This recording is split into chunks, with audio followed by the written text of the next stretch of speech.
Assalamu alaikum ve rahmetullahi ve barakatuhu. Bismillahirrahmanirrahim. Assalamu alaikum. Aziz muhterem qarindoshlar, programmamiz davom qilyotdi. Bugun ham hurmatli mehmonimiz Qurbon Vali akamiz bilan birga biz uchun buningdan keyin muhim deb qaralayotgan tema va buningdan keyin muhim deb qaralayotgan bir amal, bir xizmat ustida bu programmamiz davom qiladi. Bugungi temamiz necha vaqtdan beri deb o'tib ketgandek, biz bu masalani o'tirib qo'ygan vaqtimizda nurg'un kishilarning qarshiligiga uchradik. Ba'zan tashkilot rahbarlari bilan ko'rishgan bo'ldik. Bu bir xam xiyol va yoki bu bir tush va yoki bu bizning hozir kuchimiz yetamdi. Yoki bu hozir tarixiy, ya'ni xalqarodagi bugungi vaqtga to'g'ri kelamdi. Bizning kuchimiz bormi degandek nurg'un savollarga duch keldik. Ayrim menga telefon ochib ba'zi tashkilot rahbarlarininki inkaslarini anglagan bo'ldim. Bu masalani necha yildan beri tashkilotlar bilan, rahbarlar bilan men shaxsan o'tirib qo'yib keldim. Uyg'urlarning bir milliy, xalqaro milliy armiyasi nima uchun bo'lmagandak, nima uchun bir askariy armiyamiz bo'lmaydi?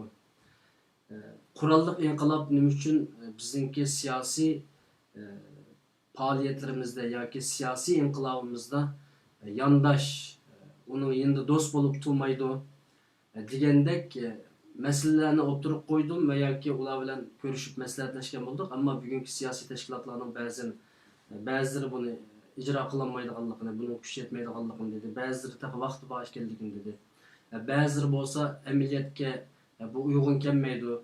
Chunki bizning kuchimiz oz. Biz faqat hozir tashviqot va tejlik va demokratiya va namoyish orqali hozircha xalqaro o'zimizni ko'rsatib tursak yaxshi degandek nurg'un masalalar bo'ldi.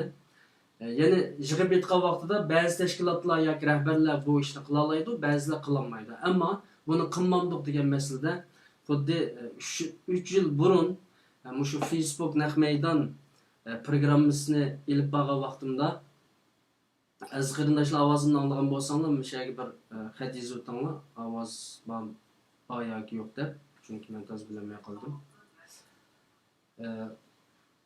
Bunun bir tushganligini deyilgan edi, ya'ni naq maydon xabar va yoki naq maydon shunday suhbatlarni qildiganligimiz to'g'risida qo'yganda, ammo biz buningda tutib chiqdik. Inshaalloh bugun Uyg'ur mediachilikka, Uyg'ur tashviqotchiligida oldingi qatorda o'zimizning suhbatini qarindoshlarimiz sunib kelyapmiz. Shunga o'xshagandek Uyg'ur askariy armiyasi yoki Uyg'ur milliy armiyasi masalasini bugun o'tirib qo'ygan bo'lsak, ya'ni tashviqot sahnasiga olib chiqqan bo'lsak, balkim oldimizgi bir qancha yil ichida yoki 5-4 yil ichida yoki 3-4 yil ichida o'tirib chiqib qolar. Xuddi bu ba'zan bir qism xizmatlarimizdan o'tirib chiqqaniga o'xshash, bu xizmatmi, bu amaliy harakatni o'tirib chiqib qoladigan maqsadda bu milliy armiya, Uyg'ur askariy armiyasi masalasida tashviqotimizning bu qitim 3-chi yordamda qilishcha suhbatimizni qilyapmiz. Bugun amaliy masalalar to'g'risida ko'p to'xtalmasligimiz mumkin. Ammo tariximizda qanday milliy armiyalar qurildi, tariximizda qanday urushlar bo'ldi, tariximizda qanday Xitoy bilan jangga kirdik, qanchalik yengdik, qanchalik yengildik. Buningdan keyingi Xitoy bilan qiladigan qurolli jangimizningki tarixiy tajribasiga asoslanib turib tashlaydigan qadamimizning foydasi uchun bugun bizningki mehmonimiz Qurbon Vali akamiz ikramda bo'ldi. Men hemen akamizni ikramga kelay. Assalomu alaykum, tadqiqotchi arxeolog Qurbon Vali efendim, ikramimizga hoş geldin. Aleyküm selam, hoş buldum. Allah razı olsun, rahmet, vaqt çıkarıp bu muhim bir tema üstüde bizge tarihi bir malumatını vermekçisiler. Yani şahsen ben bu işin ait muhim iş deb qarayman. Bu mening shaxsiy fikrim. Uyg'ur askeri armiyasining bo'lishini, xalqaro milliy armiyamizning bo'lishini, uning uchun har vaqt bundan keyin bu masalani agar bir qarshilik chiqib ketmasak, mayli Gollandiya hukumati, mayli boshqalar tarafidan qarshilik chiqmasaqlar, bu masalani köplep götürüp çıkıp ziyalilerimiz, alimlerimiz, sizlerdek tarihçiler ve tedqiqatçılardan bu işni qandaq elip meniş toğrusida davamlıq məsləhət, ilim, sizlerning ko'z qarashinglar, ma'lumotlaringlarni, ilmiy tushuntirishinglarni elishga boshlayman. Balkim bundan keyin davom qilamiz buni. Bugungi temamiz xuddi aziz qarindoshlar, biz Qurban akam bilan ekranning oldida deyishib oldik. Bugun tarixdagi bir qancha muhim masalalarni o'tirib qo'yib turadigan bo'ldi. Ammo keyingi amaliy masalalar to'g'risida keyingi vaqtning yetishmasligi tufayli keyin gap qo'yadigan bo'ldik. Shuning uchun men bir qancha tarixda Xitoy bilan qarshi kirgan janglarimizda g'alaba qildikmi, mag'lub bo'ldikmi, ular bilan qilgan sulhiylarimizda qandoq bo'ldi? Bu meselelerni Qurban akamdan so'rayman. Oldingi so'zini men iloji bor qo'shib sanmayman. Savollarni ko'p so'ramasligim mumkin. Ammo keyin Uyg'ur milliy armiyasi, ya'ni Sharq Turkiston milliy armiyasi to'g'risida balkim dialog şekilde, münazir şekilde paran qilishimiz mumkin. Shuning so'zini men o'zlariga qo'yib beray. Yani bizningki bu milliy armiyaningki tarixiy bağlanışı, yani qadimki tarixlarimizgacha hatta bunu sizden anlap bakalım. Xo'sh, endi men so'zimni boshlay. Mening bugun shu suhbatda o'tirib qo'ydiganim milliy armiya qurish to'g'riliq tashabbus emas. Milliy armiya qurish to'g'riliq bir safarbarlik emas. Bu faqat tarixda Uyg'urlarning milliy armiyasi, Uyg'ur harbiy qo'shinlari bo'lganmi? U nima ish qilgan degan masalalar to'g'riliq ba'zi bir tarixdagi bo'lib o'tgan ishlarni men endi o'sada eslab o'tishni xohlayman. Endi tarixda Uyg'urlarning harbiy qo'shinlari bo'lganmi? Bu savolga beradigan javob bo'lgan. Urush qilganmi? Urush qilgan. Kim bilan urush qilgan? Xitoy bilan urush qilgan. Uyg'ur tarixi butunlay boshdan oxir Xitoy bilan urush qilib o'tgan tarix.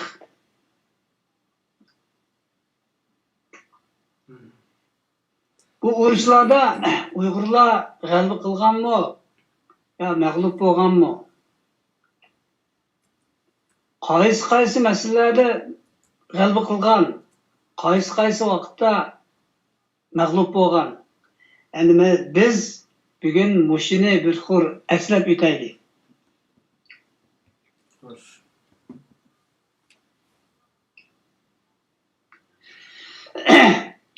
Endi tarixni aqtirib ko'radigan bo'lsak, Uyg'urlar Xitoy bilan 6 qatim bitim tuzgan. Bu bitimning eng oxirgisi 1946-yili 2-oyning 6-kuni Urumchida tuzilgan 11 bitim.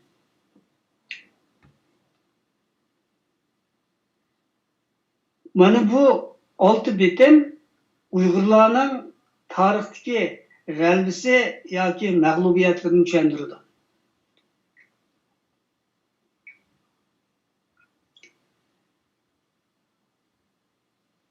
Endi tunji bitim qachon bo'lgan? Bu bitim milodidan burun 200-yili tuzilgan bitim. Bu bitimni Hun Tangriquti, Batur Tangriquti bilan Xan sulolasining podshohi Lubang tuzgan. Beydingsan teg'ida tuzgan. Bu Beydingsan hozir shu Sanshida.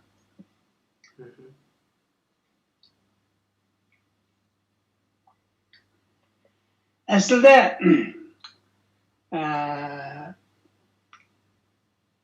bu Lubang bilan Shangyu degan ikkisi tirkishib urush qilgan mezgillarda shu Hun Tangriquti shu Lubangni qo'llab, yilab, uni Xan sulolasining podshohligiga o'ltirg'izib qo'ygan. O bir mezgil o'tgandan keyin bularning mujazi shundoq sal pitilinib qolsa boshqalarga ziyon solishni xohlaydigan shunday bir xarakteri bo'lg'achqa bir mezgil o'tgandan keyin bu harbiy qo'shinlarimiz kuchlanyotidi, endi ularni bir bulang-talang qilmaydimi deb o'ylagan bo'lishi kerak. Shu 320 ming askari boshlab Sanshi Datunga keladi. Bu yerga kelib, ular hujum qilish oldida turgan vaqtda onun askerlarining muhosirasiga tushib qoladi.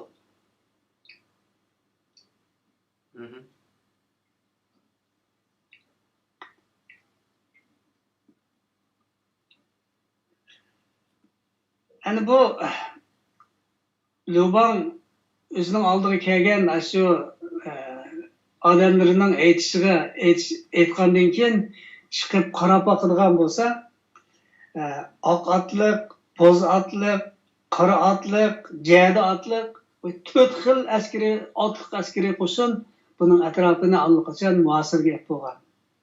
Shuning bilan bu Xan podshohi Lubang qo'rqib ketib, derhal Batur Tangriqutni suhbatga chaqirdi. Bu suhbatda ularga va'da berdi. Ikkinchilab Satichindan o'tmasga, sirtqa chiqmasga. 5000 taga oshliq, 100 ming top ipak, 100 ming kup ichimlik. Shu ichimlik shu vaqtda shu bo'zi deb atiladi ekan. To'lashga va'da berdi. Bu endi Olpang tulidi degan shu. Olpang degan bir xil boshqa bir davlat, yana bir davlatga to'laydigan to'lam. Mushu kelishimdan keyin Hun Tangriquti bilan Xan sulolasi o'rtasida tinchlik davom qildi.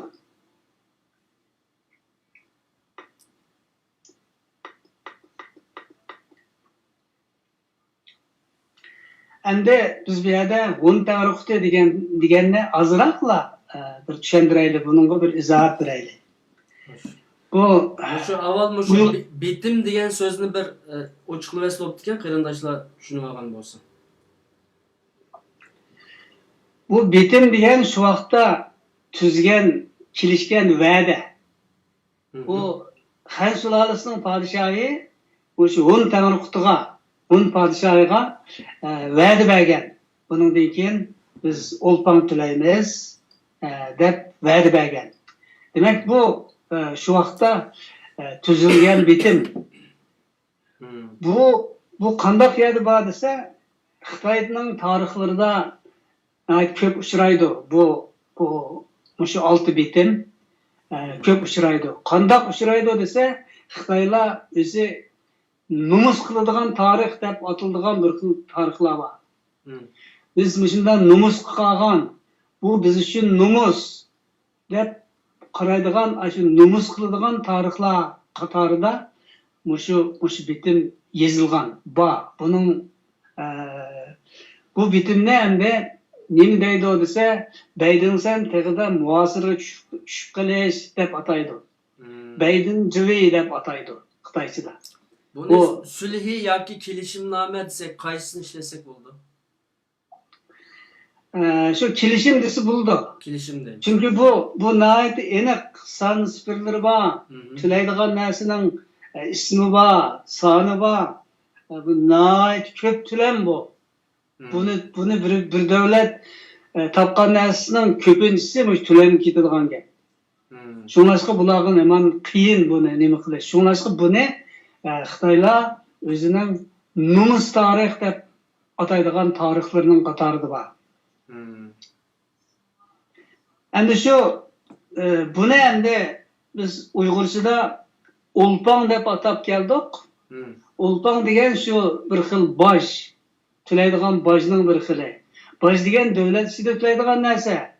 Mao olpaq endi bir devlet yeni bir devletke yığılıp kalganda vədi verip tüleşke vədi bergen sanspirlik şundaq näse. Bunu olpaq dep atıldı.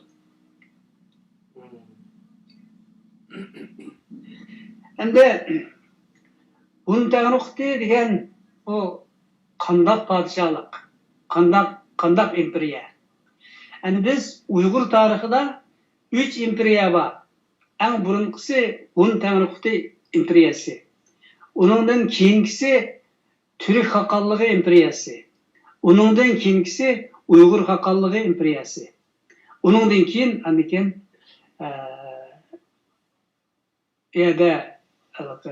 Orku Vadisi'de bir jut bulup jut degen şıvırğanlı qar 40 neçe gün yığıp qar yığıp şıvırğan bulup şu yerda Orku Vadisi'den küçke sebep bolgan. Bunu Uygurlarni Qırgızlar vayron qilib ko'chirgan degan hammasi Xitoyning yolg'onlari. Urus bilan Xitoy aytgan yolg'on. Amaliyat undaq bo'lmagan. U jut bo'lgan. Bu tabiiy hodisa. 40 necha kun qoyilsa bu yerda hayvonlar yeydigan narsa yo'q, odamlar yeydigan narsa yo'q. Oxir ko'chishga majbur bo'lgan. Shuning bilan bu Uyg'urlarning g'arbga ko'chishi deb ataladi. Shuningdan keyin nereden kelgan bo'lsa shu yerga ko'chib berib, shu yerda yana qayta gullangan. Ammo u endi bu temining sirtida berilgan bir izohat. Endi Hun Tanrıqti buni nima uchun Uyg'ur tarixiga, Uyg'ur tarixining tarkibiga qo'shimiz degan masalada men eng burun shu Hun masalalarini aytib jiq tilga ilinğaçqa, men Hunlarning tilini chiqib, tilini tadqiq qilgan eng burun. Hunlar osmonni Tangri deydi deb simocha yezib qo'ygan o'zining shu tarixnomasiga. Hunlarning tilida qut degan o'g'il bola degan gap, baxt degan gap. Aniken su, tog', kun, oy degan bu so'zlarning hammasi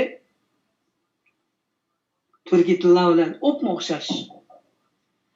Ani shu zamonda Hunlar mushundaq turkiy tilda so'zlashadigan qavm. Bu Xitoy tarixlari nihoyat aniq deydi. Uyg'ur kim desa, Hunlarning boshqa bir xil qabilasi deydi. U Hunlarning boshqa bir xili deydi. Demak, Hunlar Uyg'ur o'xshash. Bu tarix kitoblarini nihoyat aniq ko'rib olaymiz. Shu Hun Tanrıqti degan bir imperiya. Tanrıqut degan Tangrining o'g'li degan gap.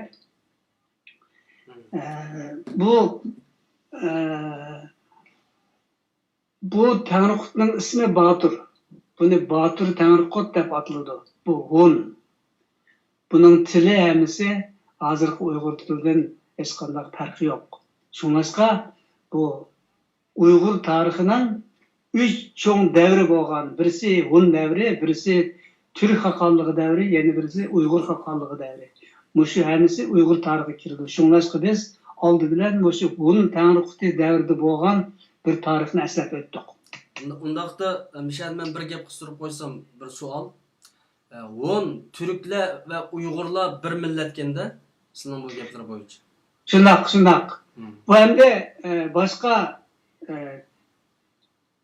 kim nima desin, yerda ularning tili ashada turibdi. Ularning tili mana men deb turibdi, bu Uyg'ur tili bilan Türk tili bu o'xshash. Bu Türk Haqqanlığı deganning tili o'xshash. Uyg'ur Haqqanlığıning tili o'xshash. Bu yerda Orku Vadisi'de tepilgan bitiklardan bu til ma'lum. Bu hammasi shuni isbotlaydi. Shuningdek, men buni Uyg'ur tarixini 3 cho'ng davrga bo'laman. Eng burunqisi Hun Tanrıqti davri. İkincisi Türk Haqqanlığı davri. Üçüncüsü Uyg'ur Haqqanlığı davri. Endi hozirgi Uyg'urlarning va Turklarning dunyoga chechilgan vaqti bu 840-yildan keyin Urqun vodisidan g'arbga ko'chgan. Shu 40 necha kunlik jutdan keyin. Bu endi tarixni qisqacha eslab o'tsak, mushundaq tarix endi bu. Yani Uygurlar, Hollar, Türkler tamamen bir millet demeksin. Hammasi tili bir. Hmm. Buni endi bir millat emas desa, buning tili bir. Turkiy tilli xalqlar deb atsak, to'g'ri bo'ladi. Tushundim. Tamam, pesli hoş. Bizning cemiyetimizde yüz berayotgan ciddi meselelerden birisi bo'lganligi uchun siz bir tarixchi, arxeolog, tadqiqotchi. Yani tadqiqotchi, tarixchi nim deydi, arxeolog nim deydi? Sizdan bir javob beribdi. Xo'sh. Endi bu shu qatim miloddan ilgari 200-yili mushundaq bir voqea bo'lib, Xan sulolasining podshosi Lyuban bilan Hun Tanrıquti, Batur Tanrıquti o'rtasida mushundaq bir bitim tuzilgan. Buni kelishim desak bo'ladi. Endi shu vaqtda qanday xatda yozilganmi, yozilmaganmi bu haqda bizda hech qanday asos yo'q. Tarixda bundaq tafsiliy deyilmagan. Ammo Xitoyning tarixlarini aqtiradigan bo'lsa, bu shu Xitoyning numus tarixi deb numus qiladigan tarixlar qatorida bor. Bu Beydingsen tegida muasirga tushib qolish deb atiladi. Bu Beydingsen Jüvi deydi. Bu muasirga tushib qolish deb ataydi. Bu tarixni har qanday shu Xitoy tarixlaridan topqili bo'ldi.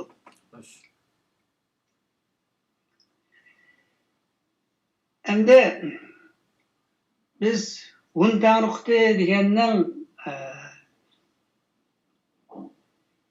haqida bir azroq izohat berdik. Endi bu Uyg'ur tarixining bir qismi deb atadik. Endi bu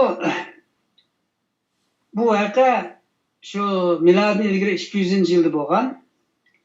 Uningdan keyin bu Hunlar davomli kuchli bir imperiya qatorida turaverdi. Bu Sadichinning shimolida.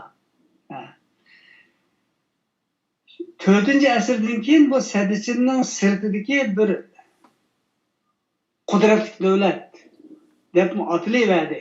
Bu 4-asrga kelgandimi, ular yana qudratli davlat.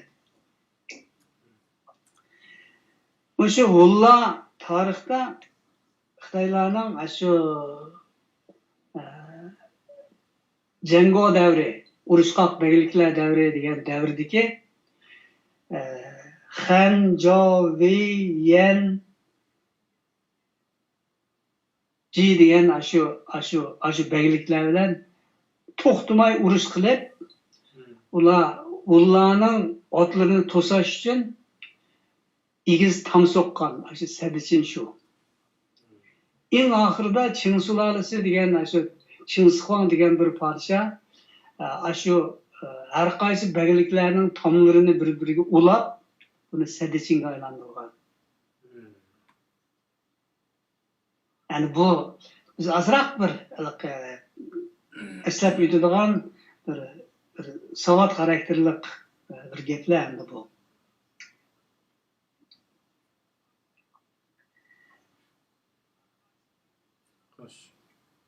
Endi shuningdan keyin Xan sulolasi uzun o'tmay gumron bo'ldi.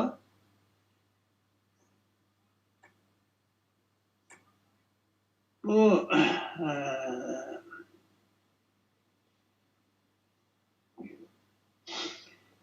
shu davrda anikin bu Hunlarning nega ishi borganligini, bu Tarim vodisida nima ish bo'layotganligini bilish uchun Xan sulolasi Jangchen deydigan bir jasusni cho'ng qo'y, kola, podlar bilan mang'izib elchilikka ketadi. Bu Jangchenning G'arbiy rayonga kelishi degan tarix ana shu. U bir jasus. U kelib, ma davlatda manchilik askari bor ekan, manchilik nufusi bor ekan, buning odamlarining e'tiqodi manchilik ekan, buning zamini manchilik ekan deb mushundaq narsalarni to'plab bu bir ikki qatim berib kelib, bu narsalarni to'playdi. Ana axir Xan sulolasi mag'lub bo'lgandan keyin bu mag'lubiyatga tanbamagan shu Xan sulolasining shu qoldiqlari Xi'andan, hozirgi Xi'andan, Chang'an shahridan Xinanning Loyang shahriga berib Sharq Xan sulolasi qurdi. Sharq Xan sulolasi qurib, qaytadan bunlarga qarshi urush ochdi. Bu urush Gansuda bo'ldi. Qayerda bo'ldi? Qorasuv daryosi bo'yida bo'ldi. Shu Jangye Uvi atrofida bir Qorasuv daryosi deb bir daryo bor. Bu daryo shu Urgina ko'lidan shu bizning Temsidek Buğday ko'lidek aslında bir ko'l bor ishida, Urgina ko'li deydigan. Shu ko'ldan eqib kelgan suv. Bu suv eng oxirida shu hozirgi Xuanxe degan daryo, shu Qorasuv daryosining davomi. Bu asli buning ismi Qorasuv daryosi. Bu tarixda bor. Nəhayət aniq Qorasuv davlati degan davlatmi bor Xitoy tarixlarida. Endi bu Xitoylarning millatchiligi qo'zg'alib ketib, biz seriqtanliklar deb bu Qorasuv daryosini seriqtanliklarning daryosi degan ma'noni bildiradigan Xuanxe daryosi, seriq daryo deb atib olgan. Bu asosan Sunjunsan davridan keyin Xitoylarning millatchiligi qo'zg'alib ketganda atilgan ism. Aslida bu Qorasuv daryosi. Bu tarixda bor.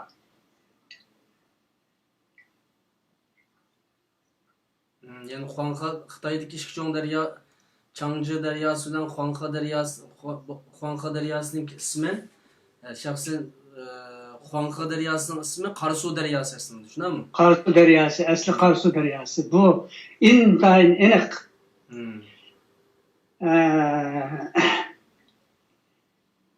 Tarim vadisida ular shu milodi 4-asrdan keyin g'arbga yurish qilishga boshlaydi. Toki shu Rum podshohligichilik berib, shu Rum podshohlikni og'dirib etib, shuniki nurg'un kichik davlatlarni o'ziga bo'ysundirib qaytib keldi. Bu ularning shu g'arbni bo'ysundirishi. Bu to'g'riliqmi? Ko'p nimalar bor. G'arbning ba'zi nimalarida, tarixlarda ularni qanday tasvirlaydi desa, ko'zi yig'imning tushigidek kichik deb tasvirlaydi. Demak, u g'arbliklar ko'zi cho'ng bo'ladi.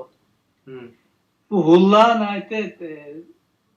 qismoq ko'z mandaq toifa bo'lg'achqa ularni yig'imning tushigidek kichik ko'zliklar kelgan deydigan shunday tarixlar bor. Endi shu Sharq Xan sulolasi davrida Xan sulolasi og'dirilib ketgandan keyin bu mag'lubiyatga tanbamagan Xan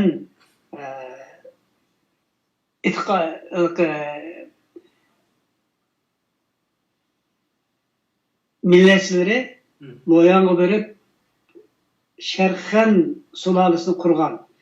Shu vaqtda andikin nimaga Tarim vadisiga Bancho degan bir intayin vahshiy bir askariy qo'mondonni avatgan. Shu Bancho kelib, u bir mazgil Tarim vadisini qalaymaqon qildi. evvel kelgen yeri Kroran. Bu yerde kalaymakançılık jarayonida bu kalaymakançılık 70-80 yıl devam kılıp en ahırda bütünley mağlup bulup kaçağılığını kaçıp kaçanlığını aşağıda kumның astığı kümülüp tügegen.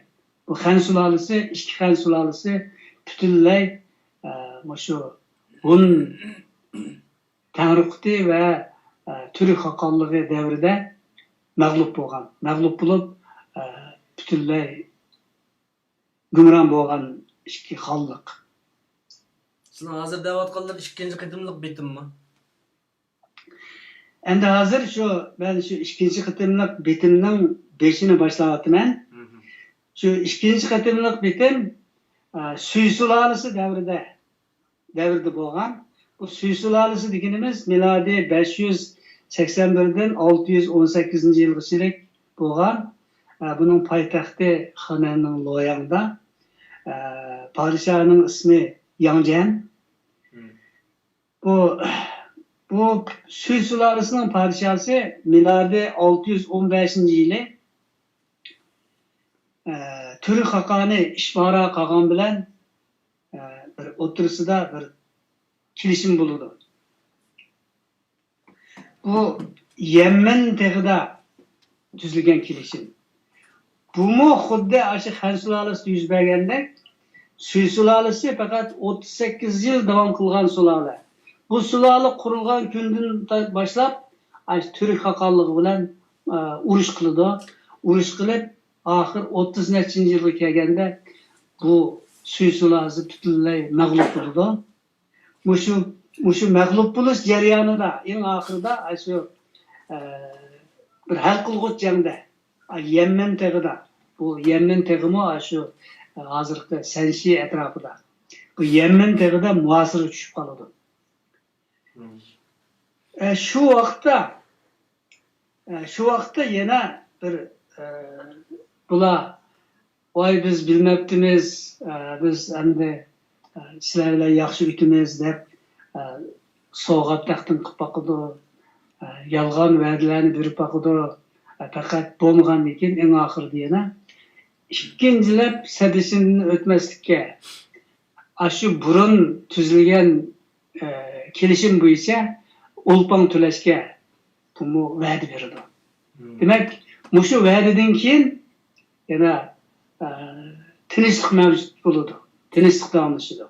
İki kıtımlık Olpan'ınki, Xitay'ınki Uygurlarga Olpan tölüşü tarih neç yüz yıl öttü aralıkta? Kaçlık aralıkta? Xan sulalisi oldin Xan, keyingi Xan bo'lib, bu 200 yildek vaqt taxminan shu vaqtda bu butunlay Hun Tanrıktıga Olpan tülüdü. Yani Uygurlarga desek buludu endi. Andikin onundan keyin kurulgan Süy sulalisi Türk hakanlığıga Olpan tülüdü. Endi Uygur tarixida 3 sulali bo'lgan, birisi Hun degan nom ostida qurilgan. İkincisi Türk degan nom ostida qurilgan. Üçüncüsü Uygur degan nom ostida qurilgan. Buni hozirgisi shunday davom. Endi bu ikinci bitimni şu Süy sulalisi davrida bo'lib, ular va'da berib, yana shu o'lpon to'laydiganga va'da berib qilgandan keyin bu muasir bo'shaydi. Shuning bilan davomliq o'lpon to'lashga boshlaydi. Bu o'lponni to'lamak tez. Yomon jiq narsasi ketadi emasmi? Tapqinning hammani o'lponga va'da etsin bo'ldi. Shundoq bo'lg'achqa bularga eg'ir kelib, oxir yana qarshilik ko'rsatdi.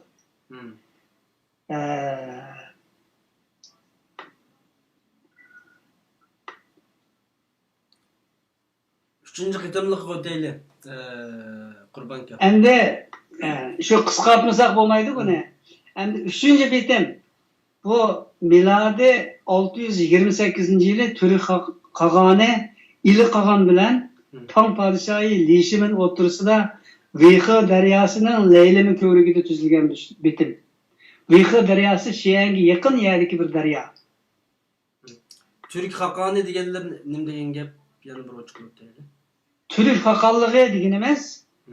şu 500 nechinchi yildan 744 yilgachilik davom qilgan Türk hakallığı. Göktürk Hallıkı. Şu ba'zilar buni Köktürk deydi. Emniyette men tarixda hech qanday yerda Köktürk degan gapni ko'rmadim. Buni Köktürk degan shunday bir atash endi. Yoki yaylaq turkleri degan ma'noda bo'lamdi. Chiqilib Köktürk deydigan hech qanday bir yazmada Köktürk degan ismni ko'rmadim, ama Türk hakallığı degan ism bor. Ulam Uygur. Onu endi Uyg'ur tarixidagi 10 tarixdan keyingi bir Türk hakallığı, yeni bir cho'ng imperiya. Hoş. Bunun tilimi Uyg'ur. Şu vaqtda şu Urqu vodisida tiklangan har xil betiklar var. Şu betikning nemisi tili şu Uyg'ur tili, Türk tili, Türkiye tili. Şunlaşqa bu endi Uyg'ur tarixidagi üç imperiyaning birisi Türk hakallığı deb shunday deb atash to'g'ri keldi. Hoş. Buni hech kim o'zgartirmaydi buni. Bu Türkning so'zimi hozir Uyg'urchaga o'xshash. Bu hozir endi keyin bu grammatikada azroq o'zgarish bo'lgan, ohangda azroq o'zgarish bo'lgan. Shuning bilan diqqat qilsa yana hech qanday o'tirida tarjimon ketmaydigan millatlar bular. Hoş.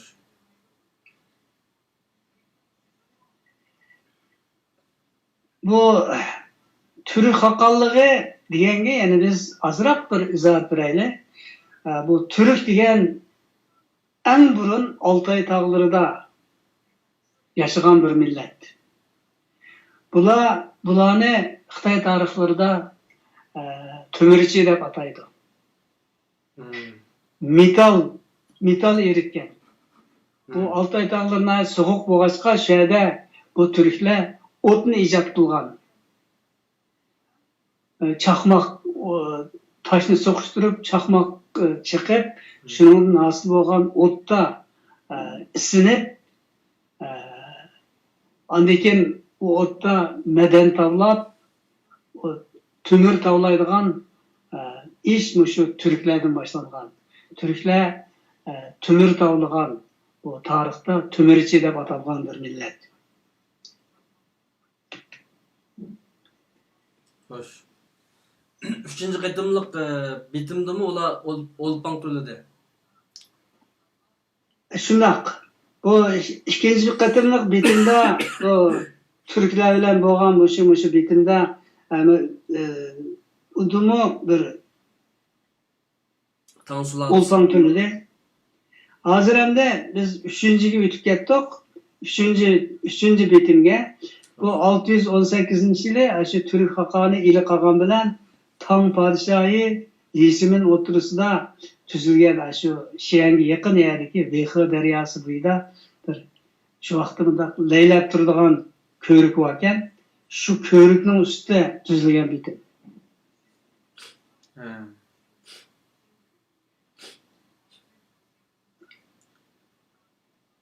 Buni Xitoy tarixida ba'zilari Vıyxı daryosida putishgan do'stlik deb atab qo'ydi. Amaliyotda bu o'lpon to'laydigan ish yana bu endi Xitoylarning shu nomus qilgan tarixida so'zlanadigan tarixlar bu.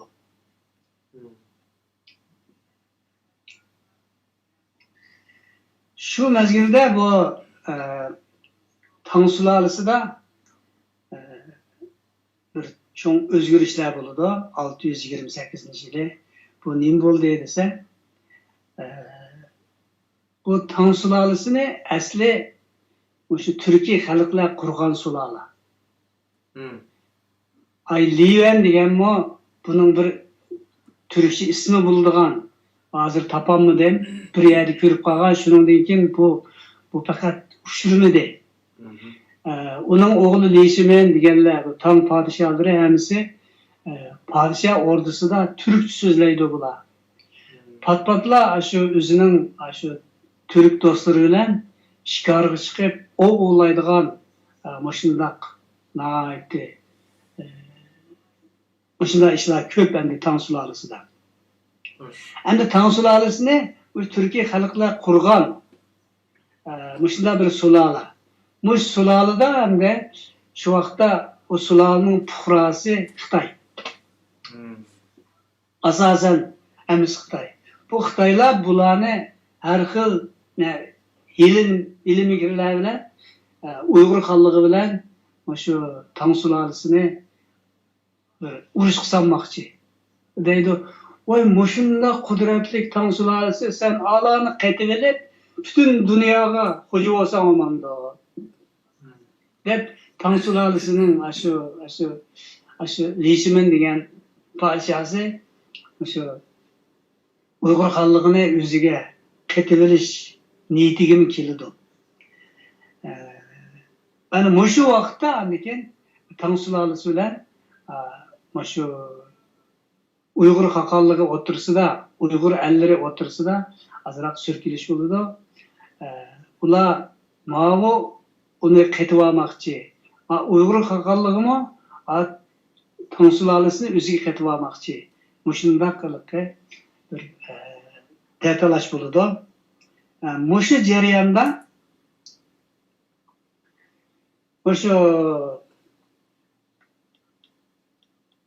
üçüncü bitim muşu vaqtda tüzüldü. Dördüncü bitim o'tlamdi Qurbanka. Muşu bitimdimi şu burunqi o'xshash. Yana şu burunqi tulaydigan olpaqni tulashga sadichindan endi ikkinchi o'tmaydiganga va'da berib bu bitim shunga oyoqqa chiqadi.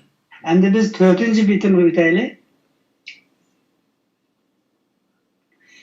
To'rtinchi bitim Urqu vodisidagi Uygur halkı bilen Tansu Lalisi'nin otursida tüzülgen bir bitim.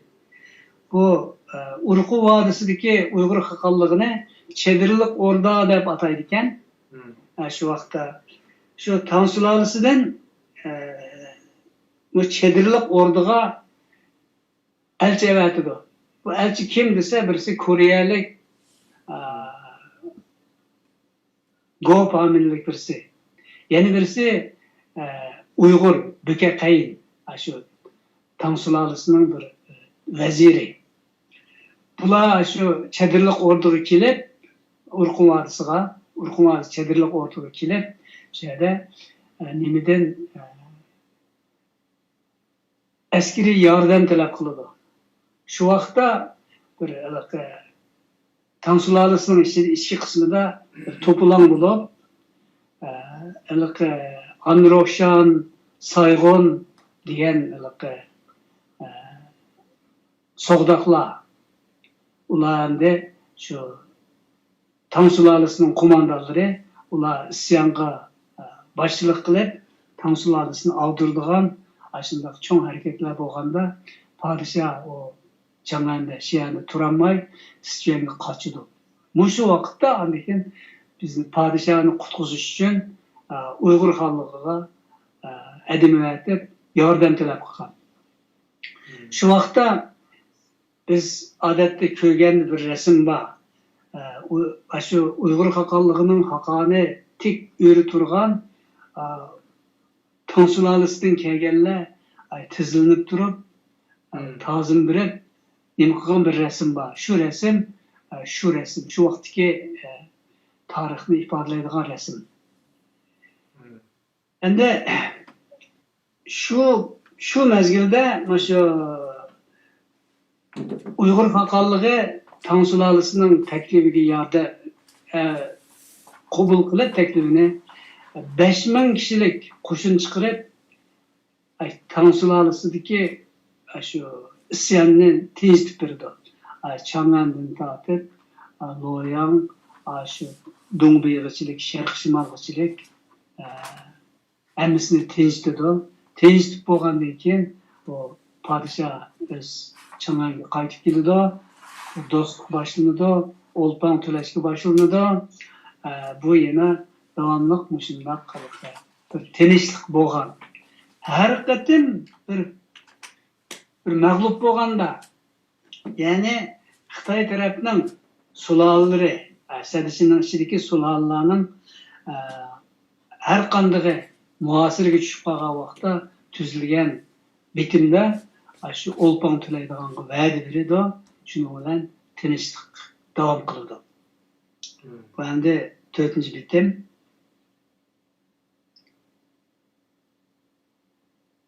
Şu vaqtda yordamga borgan qog'onning ismi Bayanchur qog'on. Shuningdan keyin Tang sulolasi shu Uyg'ur xalqligidagi 11 odamga cho'ng unvon berdi. Voy, ay tanrisidan turalgan xaqon, kun tanrisidan turalgan xaqon, dono, bilgi xaqon, baxt egisi xaqon deydigan shunday mashhur unvonlarni shu Tang sulolasi Uyg'ur xalqlariga bergan unvonlar shu vaqtda bo'lgan ish.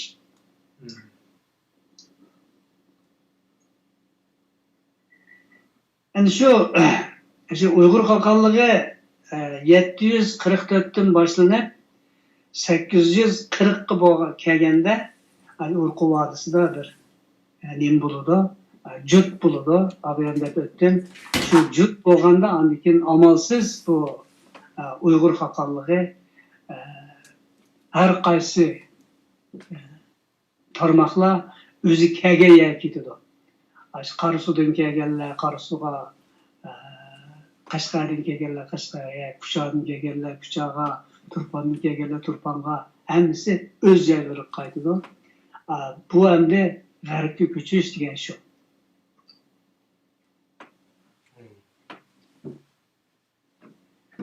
Endi 5-bitim.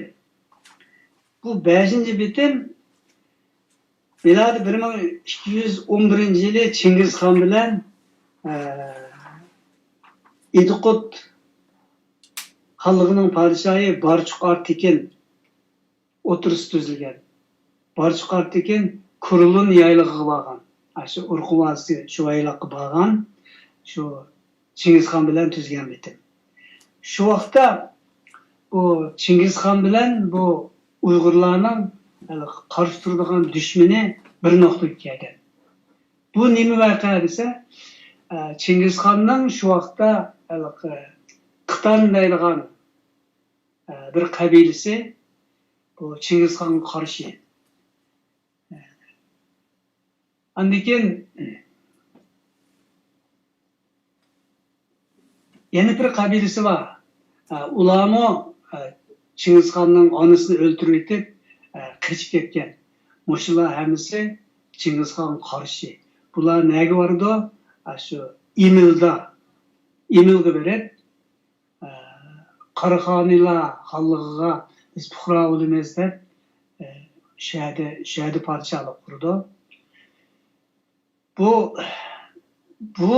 Bu kishilar hamda xuddi Mo'ng'uldek botir, Xitoydek hiylagar. Shundoq Xitoyga yaqin yerda turib, Xitoyning shu hiyla-mikirlarini nihoyat yaxshi o'rgangan mondoq bir xil odamlar.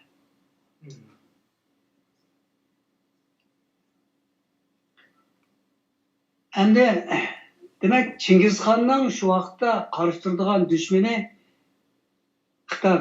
Buni bizning tilimizga Xitoy deb ruslar orqali kirgan, shu Xitoy shu.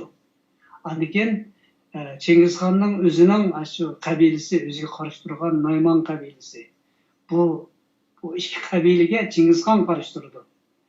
Bu ikki qabila Qaraxoniylarni besib olgan, Qaraxoniylarni asosan ishg'ol qilishga berib yetgan, Qaraxoniylarni vayron qilish girda shundoq bir darajaga yetgan ikki qabila. Buningga Chingizxonmi qarshi turdi, Turpanning podshohi Barchuq Artekinmi qarshi turdi. Shunlashqa bu ikkilarning, bu Uyg'ur bilan Chingizxonning, Mo'ng'ulning nişanı birlik keldi. Şunun bilen barış qartikin kurulun yaylığı verip Çingizxan bilen görüşüp şu yerda nima qildi? Kelishim tuzdi. Bu kelishimde Moğol Uyghur Birleşme Armiyasi qurish. Şu Qarıxanilarga hujum qilgan Qarıxtaylarni yo'qotish. Bularning nishoni. Ve şu vaqtda Çingizxanning o'g'illari Çağatay, Oktay degan o'g'illari harbiy qo'shin boshlab Qarıxanilar tarafga mangdi, Qarıxtaylarni yo'qotish uchun. Shu barış qartikinmi 10 ming kishilik askar boshlab janubdan shimolga qarab mangdi. Bular shu birlikda jang qildi. Bu ikki qo'shin birlikda jang qilib Qarıxanilar doirasidagi Qarıxtaylarni qo'g'lab tutib, yo'qotib bo'ldi. Uning yana Qashqarlari bor. U yana g'arbga Qashqar.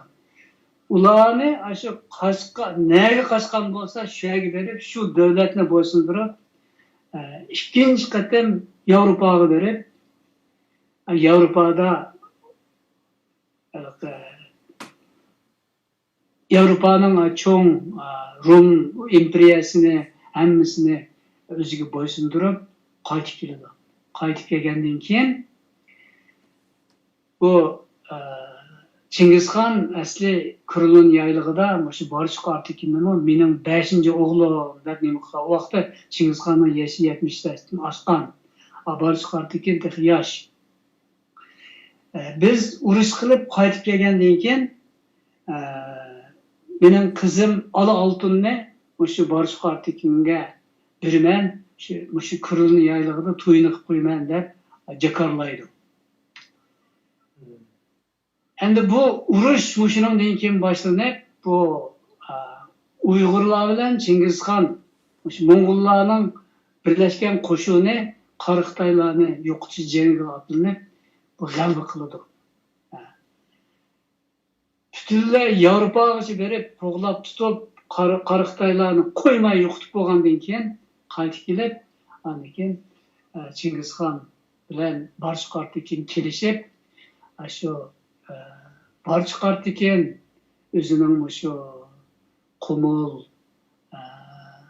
Turpan, shu Qarshiyagacha bo'lgan joylarni barış qartikinga uning narisidagi shu Qarıxanlarning shu nimasini Çağatay degan o'g'liga, uning shimolidagi joylarni Oktay degan o'g'liga shunday qilib o 5 o'g'liga suyurg'al qilib turdi, miros berdi. Demak, bular o'shada shu bizning Çağatay xonligi degan xonligimiz shu vaqtdagi xonlik. Bu xonlikning boshlig'i Çağatay Mo'ng'ul bo'lsa-mu, u allaqachon Uyg'urlashib bo'lgan. Çingizxan qonuni deb bir qonun bo'ladi ekan. Bu Çingizxan qonunini 60 moddalik, buning 5-moddasida Mo'ng'ullar baliq vaqtidan tortib Uyg'ur tili o'rganadi, Uyg'ur urf-odatida cho'ng bo'ladi deydigan qonun bor. Demak, shu qonun bo'yicha cho'ng'ilgan bu nimalar bular? Mo'ng'ullar. Shunga Uyg'urlar bilan Mo'ng'ullarning o'tirsida shunday bir tarixiy do'stlik bor. Birga urush qilgan. Endi shu Çağatay xonligini ba'zilar bu Mo'ng'ullar besib olgan beyani deydi. Bu besib olgan emas, shu Qarıxtaylarni yo'qotish uchun kelgan. Lekin yana shu Uyg'urlarning nemisi bo'yicha bular ketmay qolib qolganlar. Mana shu yerda qolib qolgan Mo'ng'ullarning hammasi tilimi yo'q, urf-odatimi yo'q, Mo'ng'ulcha. Hammasi Uyg'ur bo'lib ketdi.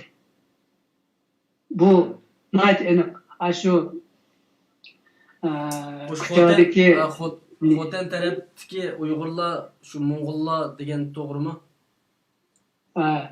U endi keyingi nemini besib olgan Hindistonni bo'ysundirgan Boburlar ular.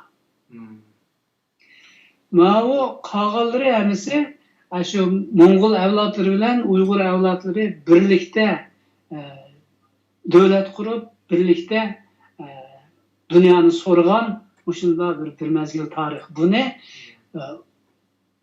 Rusya'nın Sovet İttifakı'nın tarihçileri bilen Xitay tarihçileri bölgünçlük kılıp Mongolla tecavüz kılgan deydi. Bu tecavüz emas, asli özleri kilişip birlikte uruş katlanıp Xitaylarını yokutkan uşunda bir tarih.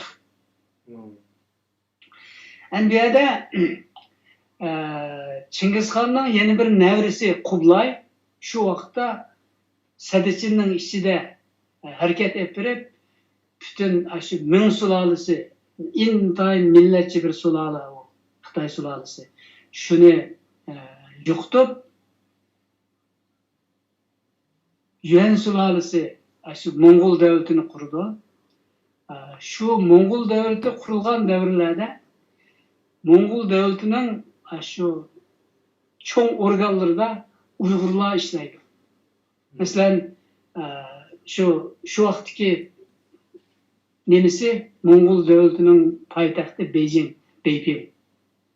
Bu şu Beijing'in kuruluşunu Uygur binakar Ahtriddin layılap sağızgan. Ben Beijing'de şöyle okuvatkan vaktımda şu Zhongnanhai'ge bir kıtım şöyle seyahatke bağlan, kirgen.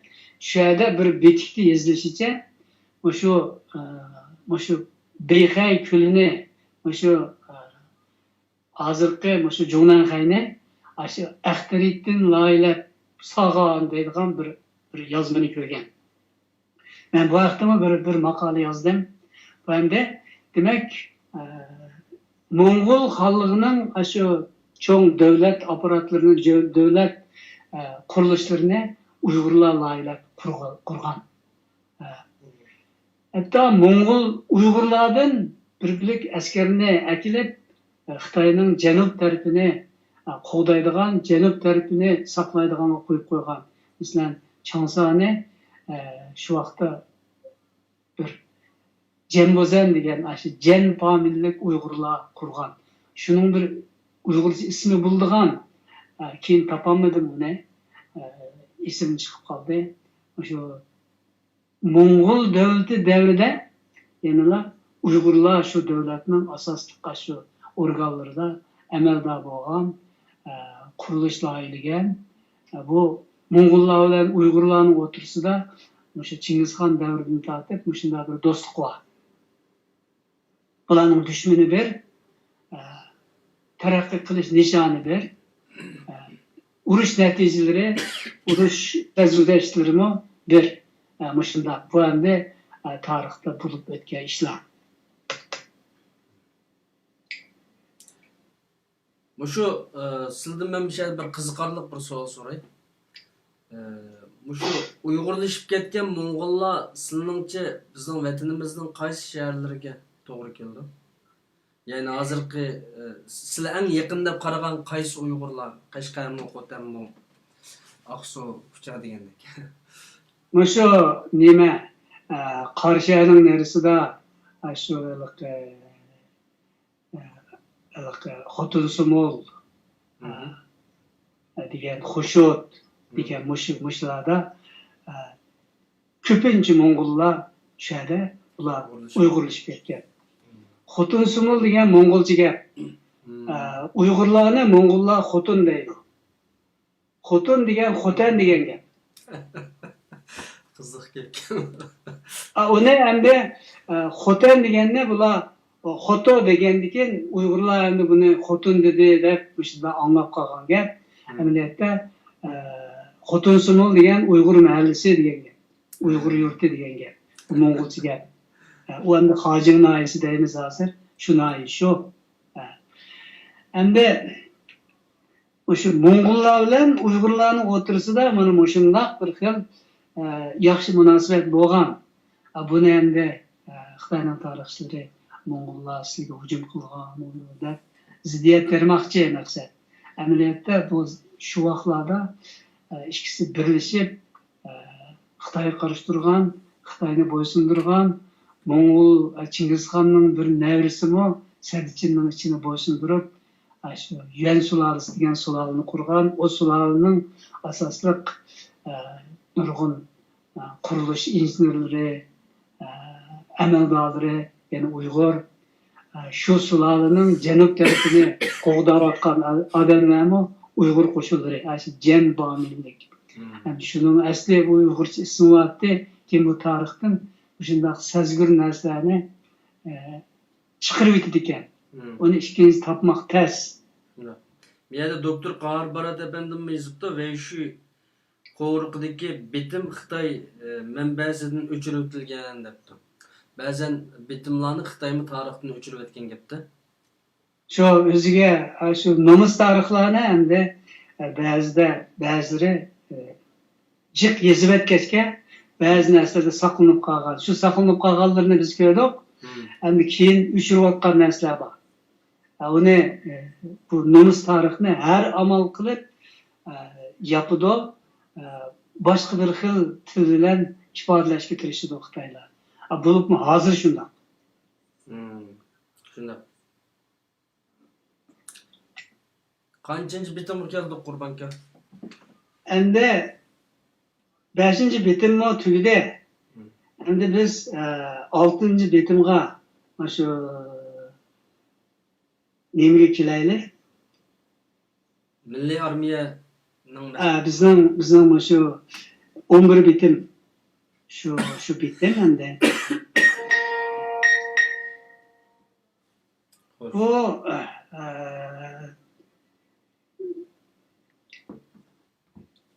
yani şu 5 bitimni qisqalan bir xulosa qiladigan bo'lsak, her 200-300 yil jarayonida oralig'ida Uyg'urlar bilan Xitoylar ig'ir jang qilgan. Jangda asosan Uyg'urlar tutib, asosan Xitoylarni shu saddichining ichiga qamab, u yerdan o'lpon to'lashga bizningki ajdodlarimiz, ota-bobolarimiz bularni majbur qilgan deb tushunsak to'g'rimi? Shundoq.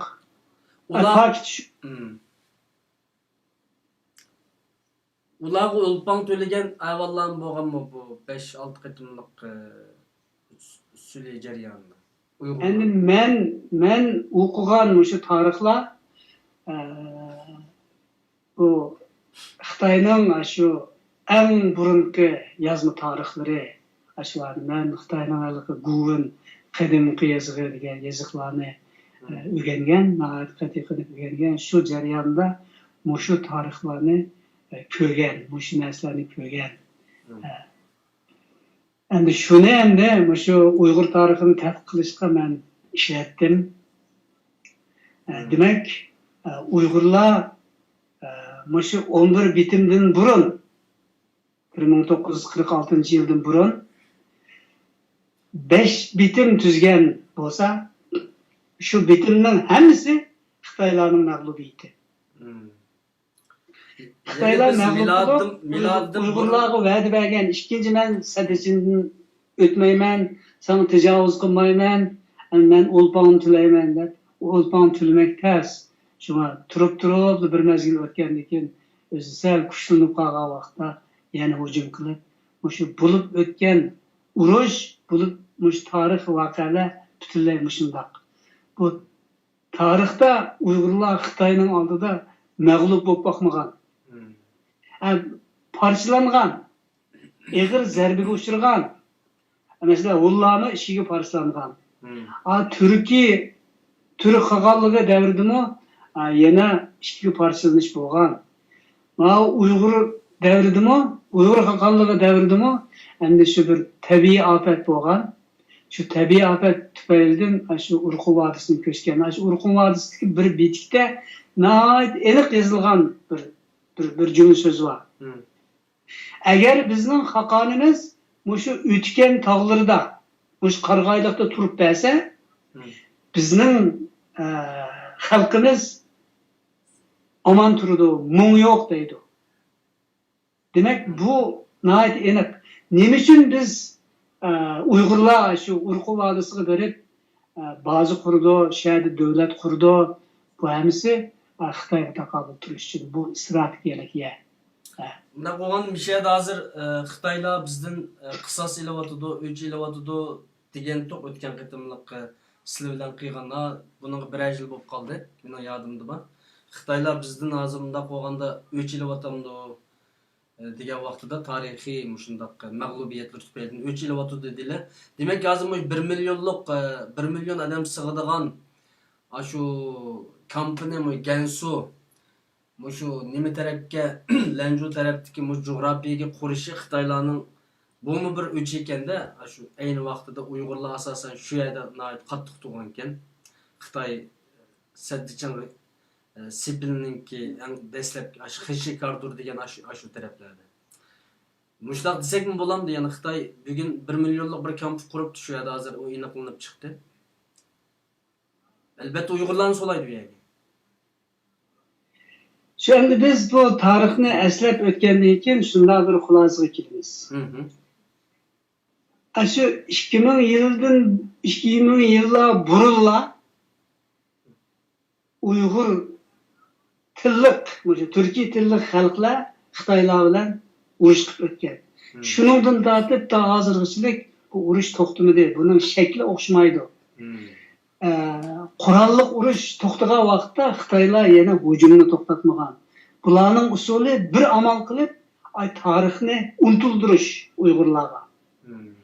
Shuni unutildirib, uni ozdirib, bunday emasdi, bu millatlar ittifoqi bo'lyapti, biz ittifoq o'tgandik deb buni mas qilib, behush qilib, andikin hujum o'tdi. Mana hozirgisi shu Uyg'urlarni behush qilib qo'yib, mas qilib qo'yib, tarixni bilmaydigan shunday Uyg'urlarni ko'plab paydo qilib bo'lgandan keyin andikin millionlab odamni lagerga solab, turmaga solab qilayotgan gap. Bo'lmasa Uyg'urlarni qirib etsa, bular tezlik qirib yetalaydi. Dintanni qirib yetalaydi. Lekin dunyo ko'rib turdi. Bu dunyo bor. Dunyodan qo'rqqan gap. Chunki bu dunyoni aldaydi. Uyg'urlar terrorchi, bizga terrorlik qildi deb. Nerede sana terrorlik qildi Uyg'urlar? Sen onun zeminini besib olgandan keyin chiqma zemindan demamdi. Bu bir addilar savatda. Shu tarixdagi 5 qitimliq olpang to'la tutdik Xitoyga cho'ng ko'lamda. Demak, biz tarixda Xitoy bilan qurolliq urush qilgan vaqtimizda asosan yengilmabdik desak bo'lamdi. Shunday. Uyg'ur Türkiye tilida so'zlaydigan millatlar Xitoy bilan bo'lgan urushlarda, el qilg'ich urushlarda yengilmagan. Ammo parchalangan. Xitoy shu bir sulola bo'yicha gumron bo'lgan. Türkiye xalqlar parchalangan. Bizni shunday nemaga uchirgan. Endi mushunda tarix jarayonida Xitoy bizdan o'chilyapti. O'chilishning usuli Uyg'urlarga tarixini unutuldirish. Burungi echinishlik tarixni millatlar ittifoqi degan gapga aylantirish. Nima uchun Uyg'urlar tarixga qiziqmaydi? Ya'ni bugungi suhbatimizda hozir odam soni 50 ga yetmaydi. Bundaq bo'lishidagi sababmi Xitoyninki qo'li hamda bu. Xitoyninki nimasimi? Uyg'urlar asosan %90% Uyg'ur tarix o'qimaydi, 95% hatta qiziqmaydi. Bunun sebepten birisi şumu Xitoyninki bizga unutuldirish tariximizni.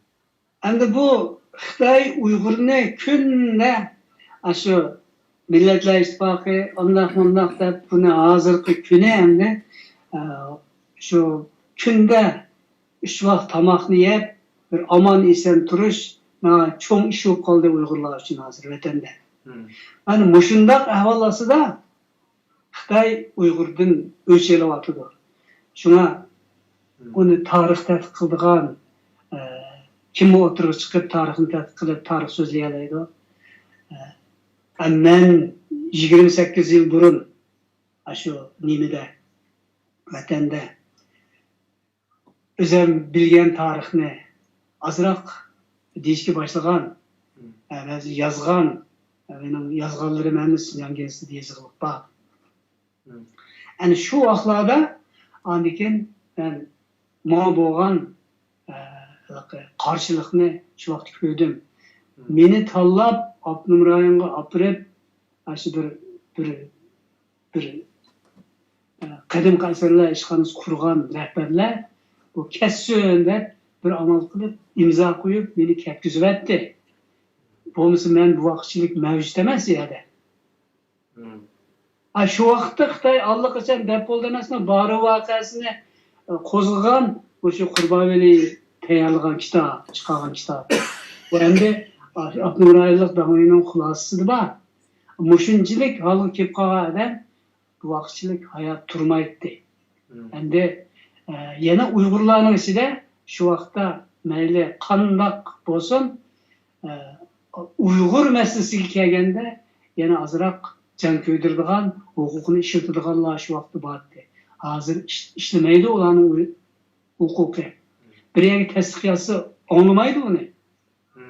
Herkes icra qilmaydi. Ama shundoq. Endi shu siz degandek 3 yil o'tdi. Bu 3 yil xilma-xil hiligarlik usul bilan bo'lib o'tdi. Uyg'urlarni shu tarixni bilmaydigan, shu bir kunda 3 vaqt tomoq yeyilsa, shuni xo'sh bo'lgan mushunda holga kelgizib qo'yib, ondan keyin tutib lagerlarga solab, lagerga solgandan keyinlar qo'liga, putiga hammasiga kishansa qo'yib, shunday qiynaydi emasmi? Buni lagerdan chiqqanlar debdi. Hammasining qo'lida, putida kishan bor ekan. Mushundaq yerda bir xorlash, sirtda xorlash nima? Ularni o'zining tarixini bilmaydigan holga keltirish, tarixini burmalash. Yani şu 2000 yıllık jarayonda, Xitoy bilan qilgan urushlarimiz jarayonida men hozir sizning gaplardan shuni his qildimki, 2000 yil keyin tunji qitim Uyg'urlar bu qadar mag'lubiyatning ichida 2018-17 yildan boshlab. Shunda deyishga bo'ladi, Uyg'urlarning eng cho'ng mag'lubiy, ya'ni 2000 yillik tarix ichida eng cho'ng Xitoydan uchiqgan bir eng cho'ng mag'lubiyatimiz 2017 yil desek xato bo'lamdi, to'g'ri bo'lamdi? Men bugun mening so'zlaydiganim 6 bitim. Xo'sh. Va 5 bitimni so'zlab bo'ldik. Bu 5 bitim hammasi Uyg'urlarning g'albisi. Xo'sh. Va 6-chi bitim Uyg'urlarga mag'lubiyat. Hozirgi kunga kelishimizga o'sha 6-chi bitim sababchi bo'lgan. Demek buningmi nurg'un sabablari va jarayonlari bor. Asosan bu yerda Sovet ittifoqi rol o'ynagan, Xitoy rol o'ynagan, Xitoyning bir turib Junxamingo, bir turib Gomindang jungosi, yana bir turib Gongsandang jungosi. Bular natiz o'zgarib, mushlarning hammasi bir-biriga qarshi urush qilgan, shu bir-birini qirgan. Ama Uyg'ur masalasiga kelganda yana shaqqida birlashib olmadi bular.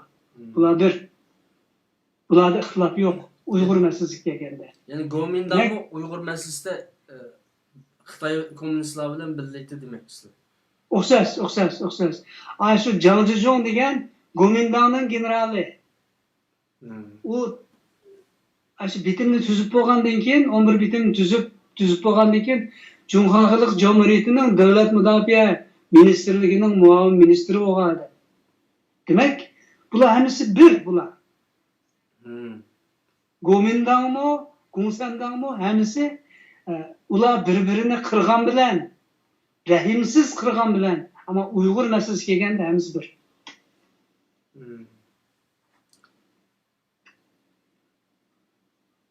Xo'sh, 6-chi bitimga kelayliksa. Endi biz 6-chi bitimga o'tib ketaylik. Eng oxirgi yani mag'lubiyatimizning boshlanishiga kelaylik.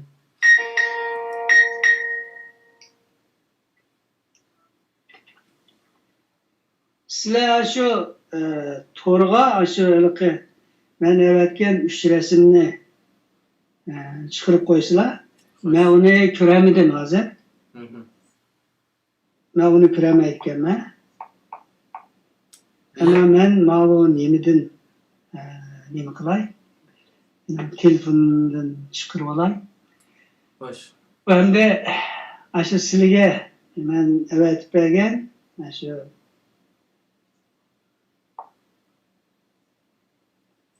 Kaysını çıkarsam buldu hazır.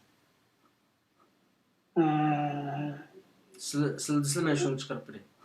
Aşı hem çoğu hem de aşı bütün bitim aşı. Yeni birisi o kim imza koygan, aşı imza koyganlarının ismi. Bu şu üç betlik bir bitimning üç betlikini çıkardım hazır fikrimga. Üç bet var. Aşı yerde bir nim var. Bir yerde bir resimde şuna değilgen. Hoş. Bu bitimden aşı mevzusu. Hoş. Mavzusu tamam. Bitimden mevzusu var bir yerde. Bu bitimden mevzusu da nemi değilgen? Biz hem de bu 11 bitimle nemi de düşünümüz hazır. Şarkı Türkistan hükümeti bilen Cumhuriyet Mingo hükümeti oturusida tuzilgan bitim deb otiladi. Hoş. Bizning ziyolilarimizmi Şarkı Türkistan Cumhuriyeti bilen Cumhuriyet Mingo oturusida tuzilgan 11 bitim deb ataydi. Bu yalgan. Bu rost emas. Endi biz bu bitimning mavzusini o'qib boqaylik. Buningda nima debdi? Hoş. Merkezi Jungo hükümeti hem degan gap. Merkezi Jungo hükümeti bilen Şinjan'daki istila qilgan joylarni ishg'ol qilgan xalq vakillari o'tirsida qurolliq janjal masalasini tinch yo'l bilan bartaraf qilish to'g'riliq bitim bu bitimning mavzusi. Bu qanday gap desa, bu bitimni tuzgan bir taraf Cumhuriyet Mingo hükümeti. Bu Sun Yat-senning hükümeti aşı. Şu vaqtda Gomindangmi uni Cumhuriyet Mingo deydi. Şu 46-yilda tuzilgan bitim. Shuni endi uningda bu bitim tuzgan bir taraf Merkezi Jungo hükümeti. Endi ikkinchi taraf kim o? Şu merkezi hükümet Şinjan'da işgal qilib turayotgan, egilab turayotgan joylarni ishg'ol qilib olgan xalqning vakillari. Bu yerda Sharq Turkiston Cumhuriyetining vakillari degan gap yo'q. Bu yerda nima deyilgan? Shu Şinjan'ning zaminini ishg'ol qilib olgan xalqning vakillari. To'polonchilarning vakili degan gap.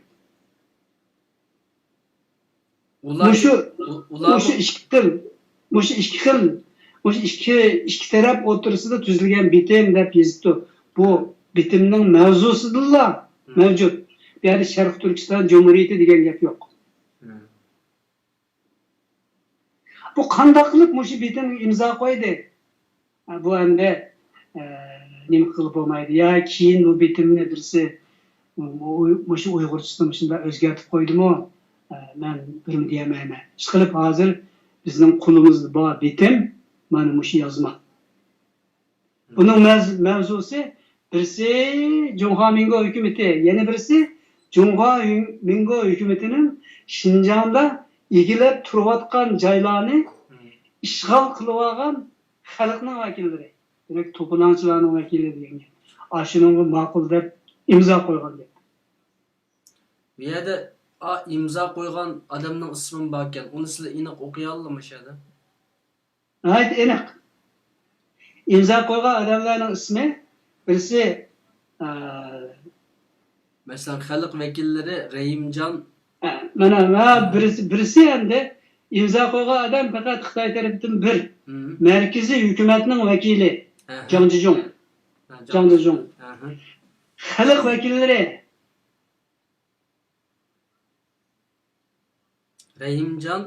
Rahimcan Sabracı.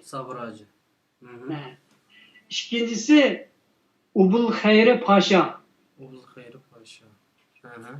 Abını bazılar Ubul Hayri Rabat depti. Bu Rabat emez. Ubul Hayri diyen iyi avu. O re emez. Ubul Hayri Paşa. Üçüncüsü Ahmet Kasimi. Ha. Ahmet Kasimi. Yani bunu qachon imzo qo'ygan desa, Cunhua Mingo'nun 35. yılı. 1. ayının 23. günü mü, 20. günü. Yani Birinci bu ayın 46. günü. 46. yılı 1. ayının 2. günü. Şu Cunhua Mingo 35. yıl 1. ayının 2. günü. Yani 46. yılı 1. ayının 2. günü imza qo'ygan. Mana bu Sharq Turkiston Cumhuriyetining vakilleri 3 adam. O'zini Sharq Turkiston Cumhuriyetining vakili deb yozmagan. Cunhua Mingo'nun Şinjan'da egilab turayotgan joylarni ishg'ol qilib olgan xalqning vakillari, to'polonchilarning vakili deb, shunga ma'qul deb imzo qo'ygan. Buni ko'may qilganmi? Ben bunu tasvir mi diyemeyim. Bu Ahmet Kasimi degan kim o? Ahmetcan Kasım şu. Bununki şahsen bana bu hatamı doğru mu deb şahsi bir mendek bir bilmeydiğim bir adamdan sorsa ben bu yalğanken de cevap verişim mümkün. Çünkü onu kol koyup bu adamla apırıp yana öldürüp etken tarih var mesela. Bundayken Şu anda bir yerde bir mesele var. Şu vakti şu imza koyganlar müstakil bulunuz diyen adamlar yani şular. Ular gerçi Stalin'e işleydiğen, Stalin tarafından evetilgen adamlar olsun mu? Yeniler bu Uygur hareketini kollaydigan, Uygurların müstakillığını yaklaydigan, şunu nişan kılgan adamlar. Yani bular bu iş bulup 46. yılı kelgende Buşunda bir bitimge, 11 bitimge imza koydu dese ben fazla işenmeyemem. Ama bu bitim rast. Bu şu arxıptan kelgen bitim. Bu qanday qilib muşunda bitimge imza koydu? Mecburi koyduruldu mu yani? O qanday ularni akip mecburlaydı. Ular şu vaqtına ait erken. Hazır gepten qaraganda bu mümkün emas. Hazır xatning o'zi xato gap. Bular qanday qilib biz Cunhua Mingo Şinjan degan joyda egilab turayotgan zaminlarni, joylarni ishg'ol qilib olgan xalqning vakili deydi o'zini. To'polonchilarning vakili deb atishi mumkin emas. Ammo bu yeziq shundoq. Shunday yozgan. Ya uni keyin birisi o'zgartirib aytdimi? Ammo shu tarixda bor narsa. Bu yezilgan xat bilan shu 11 bitimning butun teksti bilan va imzo qo'yganlarning pochurkisi o'xshaydi. Bitimni Uyg'urcha o'qish imkoniyati bo'ldimi? Bo'lgan, men 11 bitimning hammasini o'qigan. Hozir Facebook'umu qo'ygandim. Mush bir ish kun topamadım. Shu 11ning hammani o'qigan. Uningda endi mush bitimda yana bir qo'shimcha bitim bor ekan. O qo'shimcha bitimda shu harbiy qo'shinlarni yana shu birlashma hukumatga o'tkazib berishdi. O'sha bitim tugagandan keyin birlashma hukumat qurildi emasmi? Birlashma hukumat shu Gomindan bilan Sharq Turkiston shu Cumhuriyetining vakillari nechtasi birlashib birlikda qurilgan hukumat. O vaqtda shu birlashma hukumatning raisi yana shu Xitoy Jiang Zemin, muavin raisi Ahmetcan Kasım, o bu deganlar baş katip, muavin baş katip İsa Bey. Onun da Xitoy birinci baş katip, ikinci baş katip. Shundoq. Şu bitimde kim bir-biriga qarshi talash tortish qilgan? Bu yerda birla nima yo'q. Jiang Zemin turibdi bu yerda. Amaliyotda shu vaqtda Uyg'urlar ikki taraf bir-biriga qarshi o'ltirib bu bitimni tuzgan. Şu vaqt deyilishicha yana bir tarafda turganlar shu İsa Yusuf Adil Tiken deganlar. U shu Komindangning odamlari. Ama shunday narsalarni kim yozgan, kim o'zgartdimi buni uqmaymiz. Ama shu bitim shu vaqt tuzilgan. Shu bitimni tuzgan vaqtda nihoyatda jiq talash-tartish bo'lgan. Bu Rahimjon Sabiraji, Ubul Xayri, Ahmadjon bularmisi nihoyatda chim turgan. Shu vaqtda Jang Jizongning bir gapi bor ekan. Nima deydi o desa, shu Shinjang degan ismni qabul qilsanglar, bo'ldi, qanday shart qo'ysanglar men ko'naman degan. Demak, eng oxirida bu bitim tuzilgandan keyin Oljuga berib, Sharq Turkiston Cumhuriyetini ta'kid etib, Shinjang degan bayroqni osdi. Demak, Jang Jizong shu vaqtida bugun Uyg'urlarni bugünkidek alg'a akilishini faraz qilgan gapda. Shunda bo'lish kerak.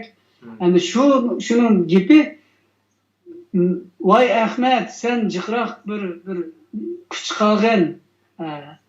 Buningda shu Shinjang degan ismni qolsa, bo'ldi, men qolgan shartimlar kunaman degan bir so'z bor ekan. Bir yerda shunday bir materialni ko'rgan. Demak, bu Xitoy shunchalik hiylagar. Bu nemada mag'lub bo'ldik? 11 bitimda Shinjang degan ismni qabul qilganlik. Yana birisi harbiy qo'shinlarni Xitoyga o'tkazib berganlik. Birlashma hukumatga o'tkazib berganlik. Mana mushuning dardini hozir tortyapmiz. Hozir mana nurg'unlari biz qaytadan harbiy qo'shin qurishimiz kerak deyapti. Buning uchun cho'ng ishlar bo'lishi kerak. Mening qarashimcha Uyg'urlar bir harbiy sanoat, harbiy texnika jihatda bir cho'ng ijodiyat qilishi kerak. Bir cho'ng ijodiyat bo'lmasa, bu Xitoyni yengish andaq oson emas. Xuddi bizning mishada maqsad Xitoyni yengishmi maqsad, ya'ni milliy armiya qurishdir. Shu Xitoyni zaminimizdan qo'g'lab chiqarish. Undan boshqa maqsad yo'q. Bizni besib oldi, bizni bugungi kun kelganda millionlab solab jazolayotdi, o'ldiryotdi. Buningga nima qilish kerak? Endi o'rnidan turib, qo'llab qurollanib, Xitoyni qo'g'lab chiqarmoqdan boshqa amal yo'q. Hozirgi normal agar Xitoyni yengishimiz kerak, harbiy qurol bilan Xitoyni qo'g'lab chiqarish oson emas. Xitoydan yuqori texnikani bir narsani Uyg'urlar ijod qilish kerak. Uyg'urlar tarixda ijodkor millat. U pandiganni Xitoyni egallab olgan emas, Xitoyning narsasi emas, Uyg'urlarni ijod qila oladi.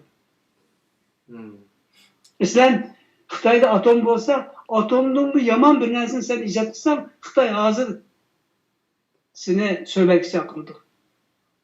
Yani oltan to'laymiz deydi. Yani chiqib ketmesi ma'qul deydi. Bo'lmasa, hargiz mumkin emas. Yani bu jihatda bizning fikrimiz. Men shunda bir anglagan bir gapim bor. Bir Xitoylar depagan menga. Birisi mendan so'ragan, sizlar kichik vaqtinglarda büyük yatamtınlar deydi. He desem, büyük degende shu Uyg'urlarning beshi bola vaqtida büyükte charqilib ketgan. Kallasi ishlamaydi, berib sen qo'rqma, ashada turaver deb Xitoylarni ashunda evatidi shu zaminga deydi.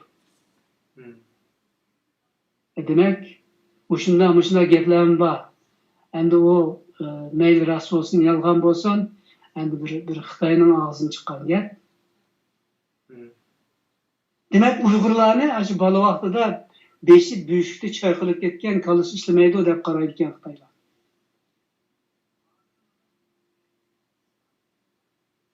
Yani bu hem de temenin sırtıga çıkıp kettik qanday. Xo'sh. Mushu vaqtimizni bir yerga beryapti-da, 6-betimni nim qilayli. 6 bizning mag'lubiyatimizning boshlanishi. Uningdan keyin endi sizning bir shaxsiy ko'z qarashlarini olgandan keyin programmamiz oyoqlashadi. Maqlamda bu 6. bitim hem de şu 11 bitim. Xo'sh. 11 bitimning mavzusi ben yine qayta bir tekrarlab o'tay. Merkezi Cumhur hükümeti bilen Şinjan'daki idare kılınıvatkan joylarni işgal kılıvagan halk vekilleri oturusida kurallık janjal meselesini tinch yo'l bilan hal qilish to'g'riliq bitim. Bu kural urushma emas, janjal deydi, jidal. Şu jidalni hal qildigan. Mushunchilik bu bitimning mavzusi shu. Bu mavzusi bu bitimni tuzgan bir tarafni shundoq past ko'rgan deb qarayman men. Endi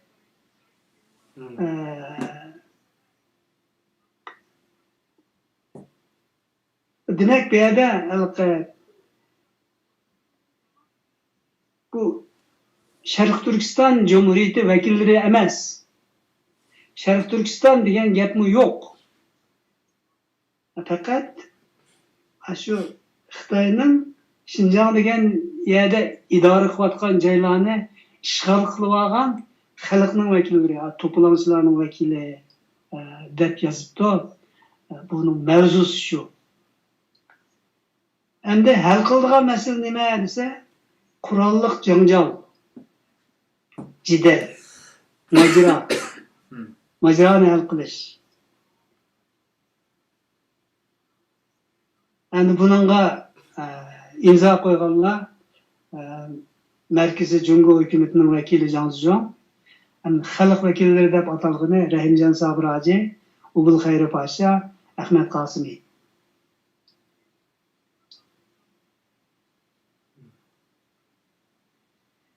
Yani bir yerde biz yine azırak bir tarihi cereyanını eslep öteyle. Birisi Çin sulalesi degen sulale.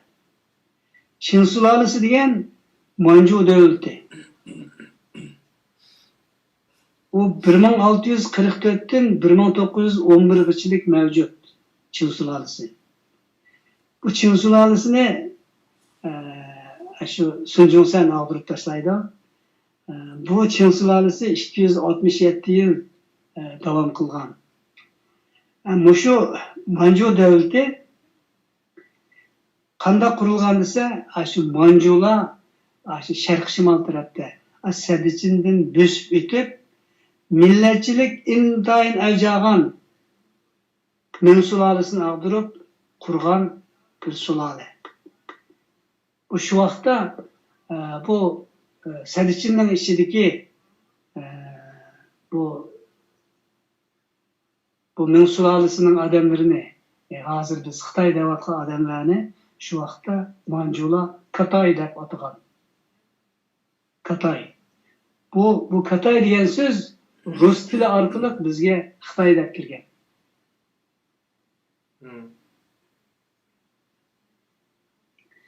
Endi Junhamingo deganimiz şu Yaponiyada harbiy ta'lim olgan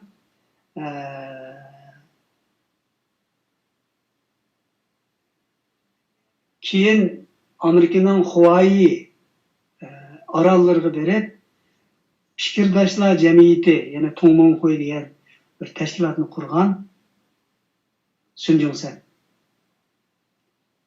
Keyin Sun Yat-sen shaharni taraqqiy qilib, Uxanga kelib, Uxanda cho'ng inqilob qo'zg'ab, Junhamingoni qurdi. 1912-yili qurdi. Şu 12-yildan 49-yilgacha bu Junhamingo mavjud. Şu Sun Yat-sendan keyin Vatan Millat Partiyasini qurgan, ya'ni Gomindangni qurgan Jiang Ganshi idora qildi. 49-yildan keyin onunla Sovet ittifoqi qurgan Cumhur Halk Cumhuriyeti başçılık kıldı. Bu Cumhur Halk Cumhuriyeti degeni bu Kumsandan hükümetini Sovet İttifakı kurgan. Jamshid kurgan.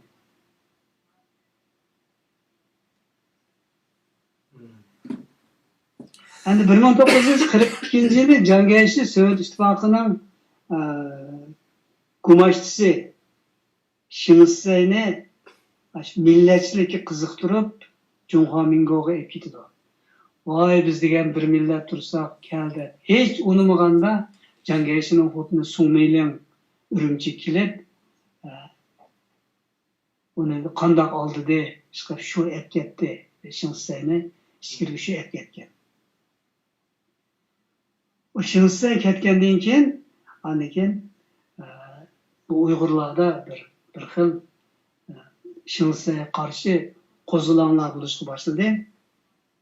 1944 yıl 11 ayının 6'sı Sovet ofiseri Peter Romanovich Xitoy Komünist Partiyasının yerastı maxfiy tashkilot a'zosi Abdukirim Abbasov bilan Sovetdan bir qurolli qismni boshlab G'uljiga keldi. Bu qurolli qism G'uljiga kelgandan keyin G'uljida qo'zg'algan ili inqilobi shu ili qo'zg'oloni keyin-keyindan g'alaba qildi. Shunda 11 ayning 12 kuni Sharq Turkiston Cumhuriyeti qurildi. 1945 yılı 8 ayning 15 kuni Jungo Sovet do'stlik kelishimi shartnomasi imzolanadi. Sovet İttifakı bilan Xitoy o'rtasida bir shartnoma imzolanadi. Shuningdan keyin bu Xitoylar Uyg'urlarning shu tashkilotini, Uyg'urlarning armiyasini bir amal qilib qo'lga keltirish, shuni yo'q qilishning omonlarini izlaydi. Bu Xitoy degan shunday hiligar bo'lg'achqa bu xilma-xil hillarni qilib oxir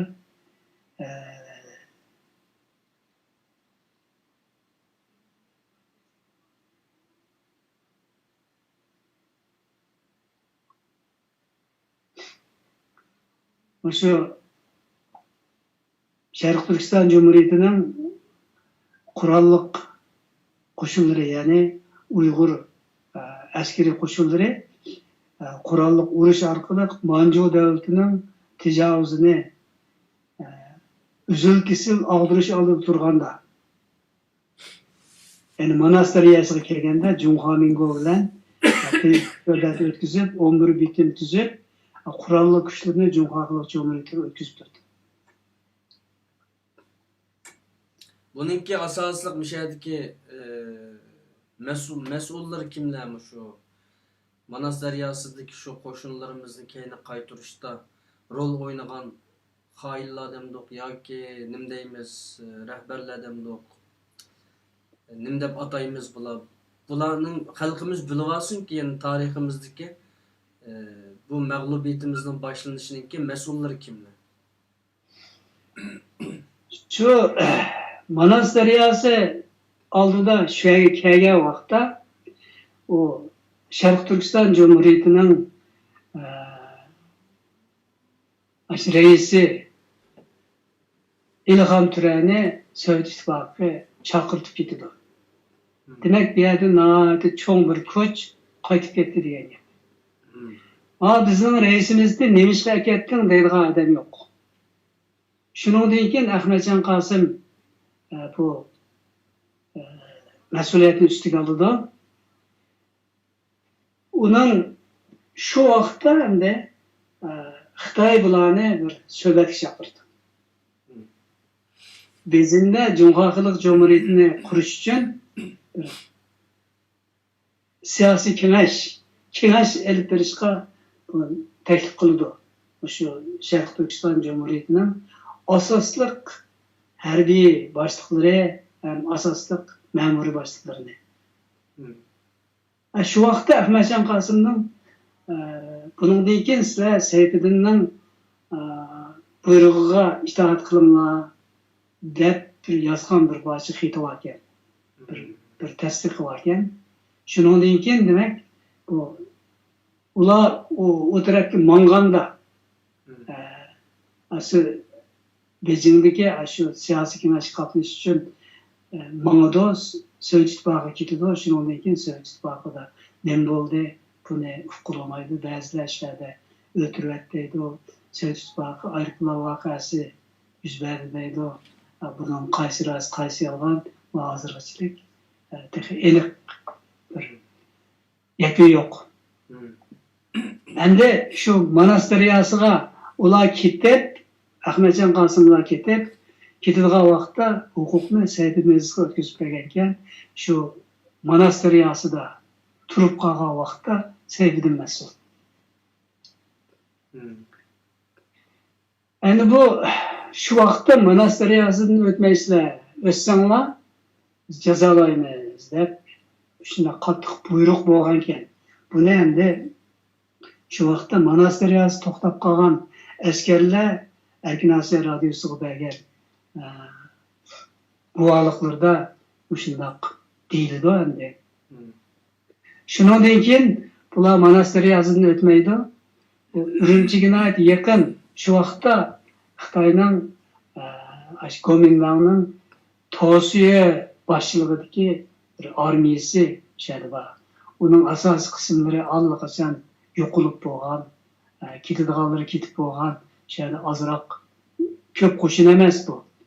Buni monastiriyasidan o'tsa shu vaqtda kuch bilan elish mumkin edi. Shundoq bo'lmagan. Nima shundoq bo'lmadi?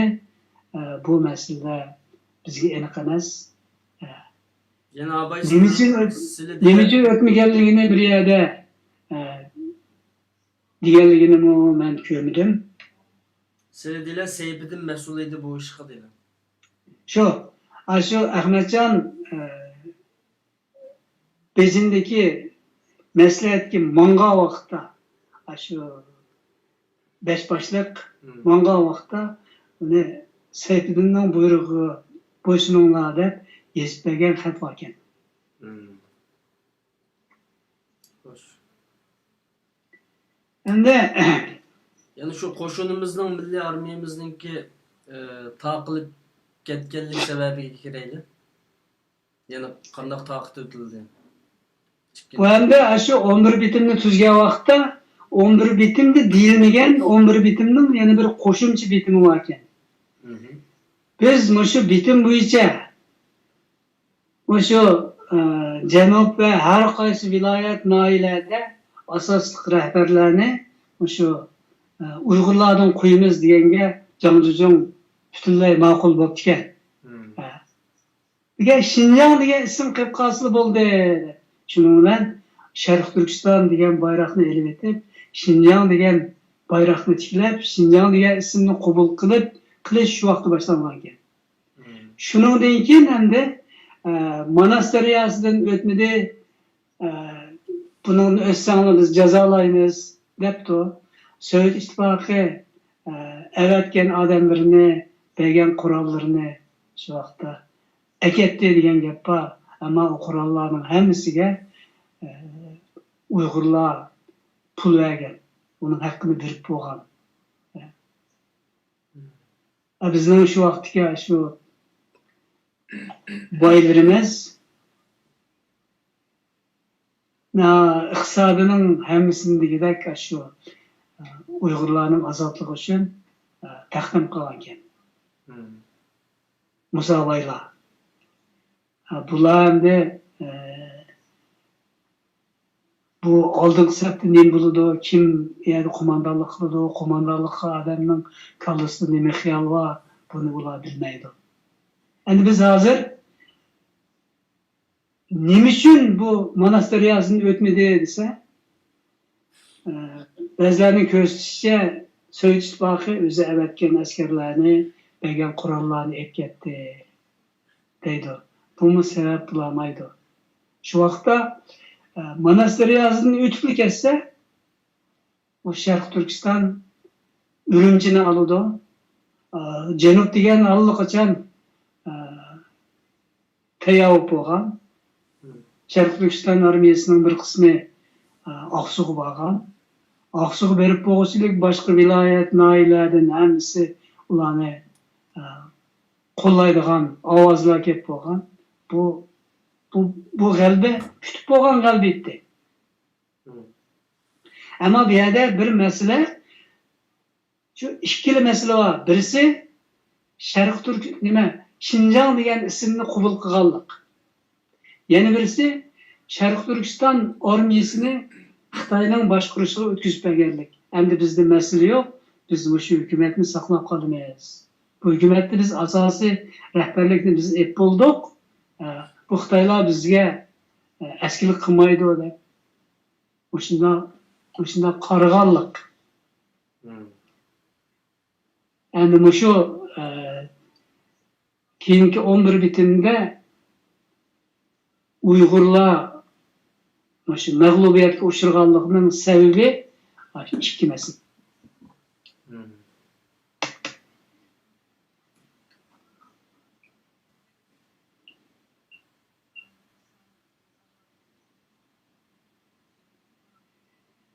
Endi bu yerda biz nimalarni shu bitimga imzo qo'ygan shu bir necha adamni sal bir tafsiliyroq tunishtirib o'taylik, azroq tunishtiraylik. Jiang Zhuzhong degan kim u? U 1890-yildan 1969-yilgacha hayot bo'lgan odam. U Anxuyloq Gomindangning generali. Gomindangning harbiy komitet siyosiy bilim boshlig'i, G'arbiy Shimol Bariga mudiri, shu suhbatni uyushtiruvchi. Shu vaqtdagi qurilgan Xinjiang Birlashma Hukumat degan hukumatning raisi. 49-yildan keyin bu Bejinda Xitoy Kommunist Partiya Davlat Mudofaa komitetining muavin raisi. Xalq qurultiyining doimiy komitetining muavin raisi. Demak, Gomindangdimi bu ba, Kongsandangdimi bu ba. Bular urushgan bilan bular yana bir bunun kallısı. Demak, Xitoy qandoq partiyada bo'lsin, nima qilsin, ularning tili bir, dili bir. Endi Rahimjon Sabiraji bu 1906-yildan 1973-yillarda mavjud. Baş söhbət vəkili, söhbətinin baş vəkili Rahimjon Sabiraji. Ama bir yerden çok köp rol oynap ketken, alaylı rol oynap ketken adam Ahmetcan Qasım. O G'uljida tug'ilgan Uyg'ur, azadlık teşkilat yetakchilarining biri. Katta Saudiya, bu Birleşme Hükümet a'zosi 1949-yildan keyin Xitoy Kommunist Partiyasi Cumhuriyet Xalq Cumhuriyeti'nin Davlat Mudofaa muavin raisi. Rahimjon Sabiraji bu Ko'zandang davrida shunday mansabga tayinlangan. O Xalq ishlar noziri, Xalq qurultiyi muavin boshlig'i. Şinjan Uyghur Abdunum Rayon siyasi kengashining a'zosi. Bu Rahimjon Sabirining ahvoli shunchalik.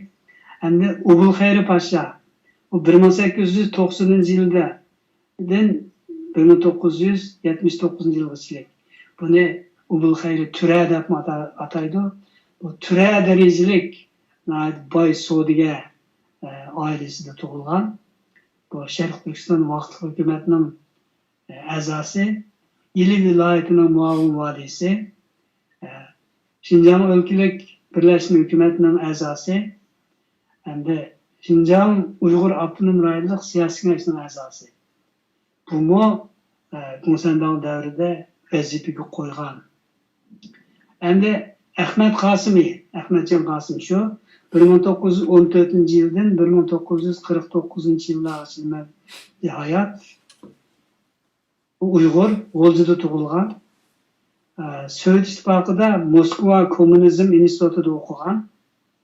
1943 yılı G'o'lji qatorliq joylarda maxfiy inqilobiy harakat bilan shug'ullangan. 43 yılı Shinseyning turmasidan bo'shab chiqqandan keyin vaqtli hukumat a'zosi bo'lgan. 11 bitimdan keyin Xitoy Xalq Cumhuriyetining ya'ni Junxo Mingoning birlashma hukumat muavin raisi bo'lgan. U bir partiya qurgan. Şinjan'da Cihangirlikka qarshi turish, tinchlik va xalqchilikni himoya qilish ittifoqi degan bir tashkilotni qurgan. Bu shu XIP degan shu, Xalq partiyasi degan ana shu. Bu Ahmadjon Qosim qurgan partiya. Şu Merkez Komitetining, şu partiyaning Merkez Komitetining raisi 49 yılı 8 ayda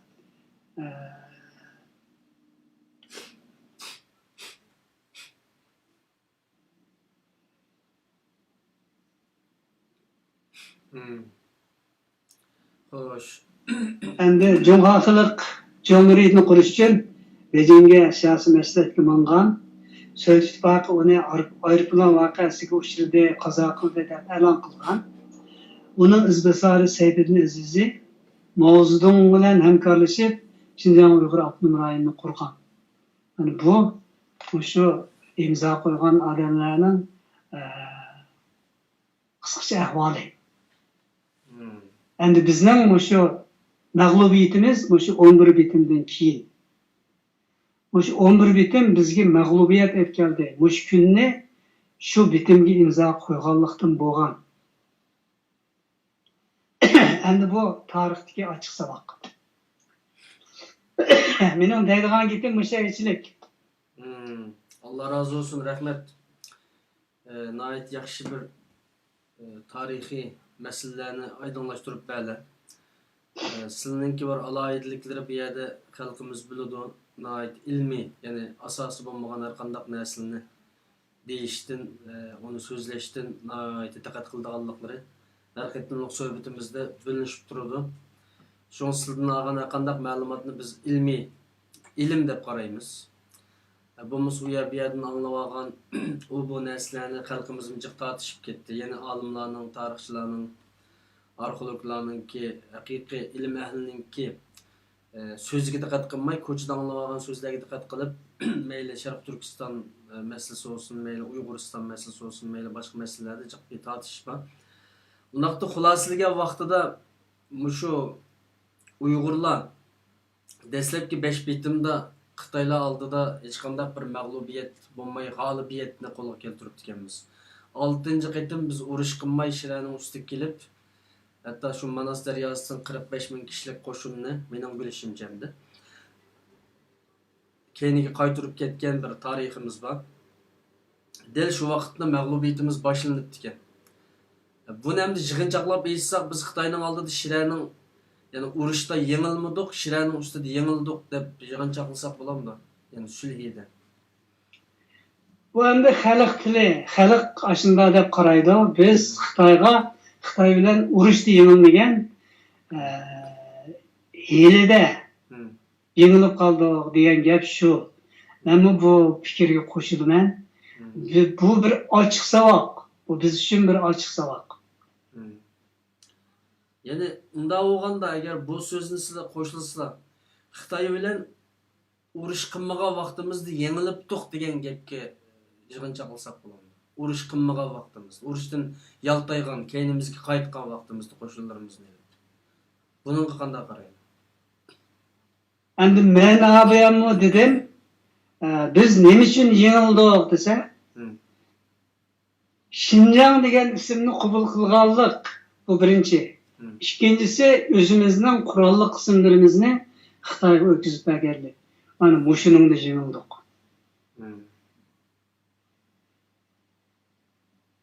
Yani kuraldan ayrılgan günümüz yengildik yani. Shundaq. Kuraldan ayrılgan günümüz yengildik. Xo'sh. Undaqda mushu 6 bitim to'g'risida sizninki to'liqlab qo'ydigan so'zlar bo'lsa olaman. Bo'lmasa men eng oxir ikkimizning o'rtasida bir kichikkina bir ikki savolim bor, shuni so'rab aytgandan keyin programmamiz oyoqlashgan bo'ladi. Qaytib qo'ydigan so'zlar Bo'ldi bu endi Uyg'ur tarixidagi Uyg'ur qo'shinlari degan temada men tarix matlarida ko'rgan shu 6 bitimni bayon qilib o'tdim. Shu bitim hammasi rost. Xo'sh. Biz uning birinchidan 5 bitimgachilik bo'lgan bitim Uyg'urlarning Xitoy oldida mag'lub bo'lmaganligini, janglarda g'alaba qilganligini, bo'libmi har qanday jangda Uyg'ur tutsang chungini to't deganga o'xshash shu Xitoyning podishosini qurshovga olganda andikin ular Suliga kelib o'lpon to'laydigan bo'lib bu shu vaqtda bu urush to'xtagan, g'alaba boshlangan. Endi eng oxirida bu bizdan endi qandoq savallik o'tib ketdi aşağıda deyilishda Sharq Turkiston Jumhuriyati bilan Junxomingo o'tirisi tuzilgan bitim deydi. Undaq gapmi yo'q. Junxomingo bilan Xinjiangdagi Xitoy egallab turgan, boshqarayotgan joylarni egallab olgan to'planishlarning vakili degan mazmundagi bitimkan u. Mushu bitimga qanday bo'lib imzo qo'yib qo'ydi? Ya bu bitim keyin yolg'ondan yozib chiqilganmi? Asli vaqtda endi bitimga qaraganda shu vaqtda imzo hammasi shu vaqtda yozilgan xatlar o'xshash.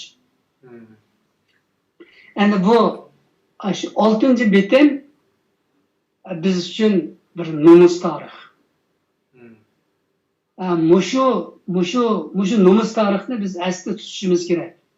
Mushuni asli tutsak biz bundan keyin g'albaga qarab menishimiz mumkin. Bo'lmasa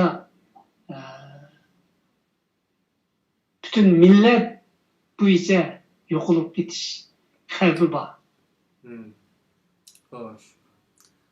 Rahmat. Allah razı olsun. Vaqtimizin bir yagi bordi. Undaqda men sizdan oxirida shu sizningki xuddi boshqa ziyolilardan, olimlardan so'raganga o'xshash bu savolni so'ramay turolmayman, chunki bizningki programmalarimiz bundan keyin shu amaliy ishlar bilan bog'lanib ketgan bo'ladi. Nazariya programmalarni asosan qilmasligim mumkin. Qarindoshlarimiz deb o'tib ketgandek, ammo bu milliy armiya, Uyg'ur askari armiyaning qurilish masalasini biz mediaga chiqaryapmiz, so'zlayapmiz. Bu qancha yildan keyin quriladi, qaysi davlatlar qo'llaydi, qachon qila olamiz, buni biz uqolmaymiz. Ammo buni cho'qim chiqarish kerak. 20 yil burun birisi o'tirib qo'ygan bo'lsa edi, balkim bu chaqqicha yoki 10 yil burun yo 5 yil burun bir narsa bo'lib qoladi. Ammo bugunga qadar hech qanday tashkilot yoki shaxslar asosiyatdan o'tirib qo'ygan bo'lsin, mediaga chiqaramadi, mediaga chiqargan bo'lsa-mu, amaliyotga aylantiramadi. Sizlar bir ziyoli, ya'ni bir ilm ahli Uyg'ur askari armiyasi demdik yoki milliy armiya xalqaroliq deyli. Bugun Amerika, mayli Hindiston, mayli Yapon, mayli boshqa davlatlar kim qo'llasin, keynimizda tursin. Buning qurilishiga qanday qaraydi? Endi hozir tarafda buning ismi xalqaroliq Uyg'ur milliy armiyasi yoki xalqaroliq Uyg'ur askari armiyasi. Hozircha qo'llanib turgan ism. Xalqaroliq degan gap mush xalqaro bilan birlashgan degan gap, ya'ni bugungi mavjud davlatlar bilan.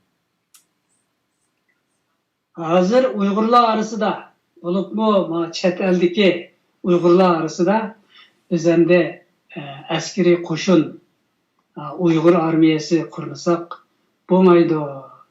Biz qo'limizga qurol olmay Xitoydan tilamchilik bilan vatanimizni ozod qilolmaymiz. Birlashgan Davlatlar Tashkilotining oldiga berib, bizga erkinlik kerak deb Xitoydan erkinlik talab qilgan, Xitoydan avtonomiya talab qilsa, Xitoy bermaydi uni. Hargiz bersa bu vaqtchilik berib bo'ladi. Bergan avtonomiyasi shular bir shu. Shunga bu yerdanda kishilarning biz harbiy qo'shin tashkillasak bo'lmaydi ekan degan ko'z qarashi meningcha amaliyotga uyg'un. Men bundaq tashabbusni o'tirib qo'ymayman. Hoş. Harbiy qo'shin qurish kerak degan tashabbusni o'tirib qo'yadigan salohiyatim yo'q. Men faqat mushundaq Kemterlikler tüpeyliden oturup koymamlı. mening salohiyatim yo'q. Shu harbiy qo'shin qurmasak bo'lmaydi degan ko'z qarashga kelgan shu vatandoshlarni men qo'llayman. Allah razı olsun. Yani sizin yaşlar bir yer berip kalkanlıklar üçün benim salay. Ya bu teşebbüs kılıç diyen bek yani bir insan iddiasını ötken bir nersini teşebbüs kıyısı buludu. Yani ama aslında kemterlikler tüpeyle ben bunu teşebbüs kılmayayım ama şimdi özüm kollayma değiştirmem ama sizin kemterlikleri de oyuldum. Hoş. Asosliq menda shundoq bir tashabbusni o'tirib qo'yadigan layoqat yo'q. He, düşündüm. Allah razı olsun. Yani en doğrusu bu. Yani demekçi bu işini oturup koyganken, bunu kılmen degenken, bunu kılalığıdek adam çıkıp oturup koyuş gerek ve kılış gerek. Bunu mındakla avağa boyutup koygan bilen, şu artı olap koygan bilen bombaydı demek sizler. Shundoq. Undakta yani bir koşumca bir nersini soray. Ziyalilardan ben sual sorattım. Bu sualını sorattım. Yani ziyali dediğimiz mail akademikler olsun, yazgıçılar, alımlar, yani tədqiqatçılar, penni kişilerden işkiran akısı ben çok sorattım. Çünkü bunun dinkin bizim programımız buna merkezleşir mümkün eğer Allah nasip kılsa. Körettimen ki yarım kısım kişilerinin bununla yani ziyalilarının kollamaydıqanlığını ve karşı durduğanların bir kısım değil, üçten bir kısmı. Ama yerimi de gidek asas jihatdan bunun hazır bizning sharoitimiz to'g'ri kelmaydi o degandek aniq sizga o'xshash men qo'llayman degan javobni men ololmadim. Sizning bir ziyoli bo'lish sifatlari bilan buningga ziyolilarga nisbatan qanday bir tushuncha beriladi? Endi bu ziyolilarning ichida har xil ahvol bor. Ba'zilari bu siyosiy fanni o'qimagan, har xil kasbni o'qigan. Bu kasb egalari bu siyosat bilan shug'ullanganda, siyosiy analiz qilganda ba'zida o'zi men chuqur to'g'ri qildim deyamaydi. Men shuning ichida men bu Uyg'ur qo'shinini qurish bu bir siyosiy masala. Buni hemen nima qilg'idek, mushundaq tashabbus qilg'idek liyoqatga ega bo'lmaganligim uchun deyman. Shu ziyolilarning ichida mushundaq ko'zqarashda bo'lganlar bo'lishi mumkin. Ammo mushundaq bo'lish kerak deb qo'llaganlarmi bor. Yani buni qo'llash uchun endi amaliyotni chiqish nuqta qilgan vaqtda o Xitoyni qo'limiz chiqmaydi. O allaqachon chiqmaydigan yerga o'tib ketdi. O'sha bizning azaldan bizning zaminimiz deb yolg'onchilik qilyotdi. Hatta yani biz egalladik, mana biz bo'ziyani biz ochdik, biz mashiyada deb qilayotgan odam bor. Xitoyning Bintan degani qurolliq dehqon degan gap. Ular şu Xitoyni qurollantirib qo'yib, aşağıda yer terg'izyotir. U shu eng yaxshi sharoit shuning, yaxshi yer shuning. Suning beshi shuning. Bundaqda bu taraf u taraf qilmay kim taraf qildi? Demak bu Uyg'ur ziyolilarining o'xshamagan ko'z qarashlari bo'lishi mumkin. Ular buningga askeriy qo'shin qurishga qo'shilmaydigan ko'z qarashlarim bo'lishi mumkin. Yani biz bugun yani bir yaxshi bir suhbat etdik deyman. Mening qarashimcha biz Uyg'ur qo'shinlari tarixda bo'lgan, urush qilgan, g'alaba qilgan. Endi faqat mag'lubiyat, o'sha eng oxirgi bitimdan keyingi mag'lubiyat. Bu mag'lubiyatni qaytarib olishga bo'lamdi. Buningga hali cho'ng kuch bilan qilib bo'ldi. Buningga Uyg'urlarda bir ijodiyat bo'lishi kerak. Xitoy atom bombasini yasagan bo'lsa, biz atom bombadan yomonroq bir narsani ijod qila olsak, Xitoy hozirla qo'p chiqib ketadi yani. Demek penni taraqqiy qildirib Xitoydan o'tib ketish kerak. Bu masala nihoyat muhim masala. İcad qilib bo'lamdi. Bo'ladi. Uyg'ur kashfiyotchi millat.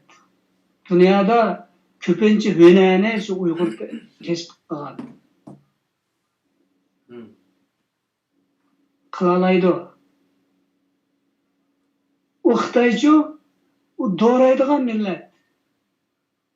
Odamlar ikki xil bo'ldi. Birisi ijod qila oladigan, birisi doğraydigan. Va Xitoy doğraydiganlardan. Bulardan birini ijod bo'lgan millat emas bu. Doğragan. Boshqalar uni ko'z tutmagandan shuni doğraydi. Shuningga biz ijod qiladigan millat bo'lgandan keyin biz ijod qilib uningdan yuqori narsani ijod qilishimiz kerak. Mana bu fan jihatda biz texmi yuksak olg'a kelsak, biz Xitoyni yengalaymiz. Yana birisi biz Xitoy bilan azaldan urush qilib kelgan. Xitoy bizga dushmanlashib kelgan. Biz bu qasqig'amni pes qilamiz deydigan mükemmel ideya bo'lish kerak. Shundoq tunish bo'lish kerak. Mushu ikki narsa bo'lganda bo'ldi.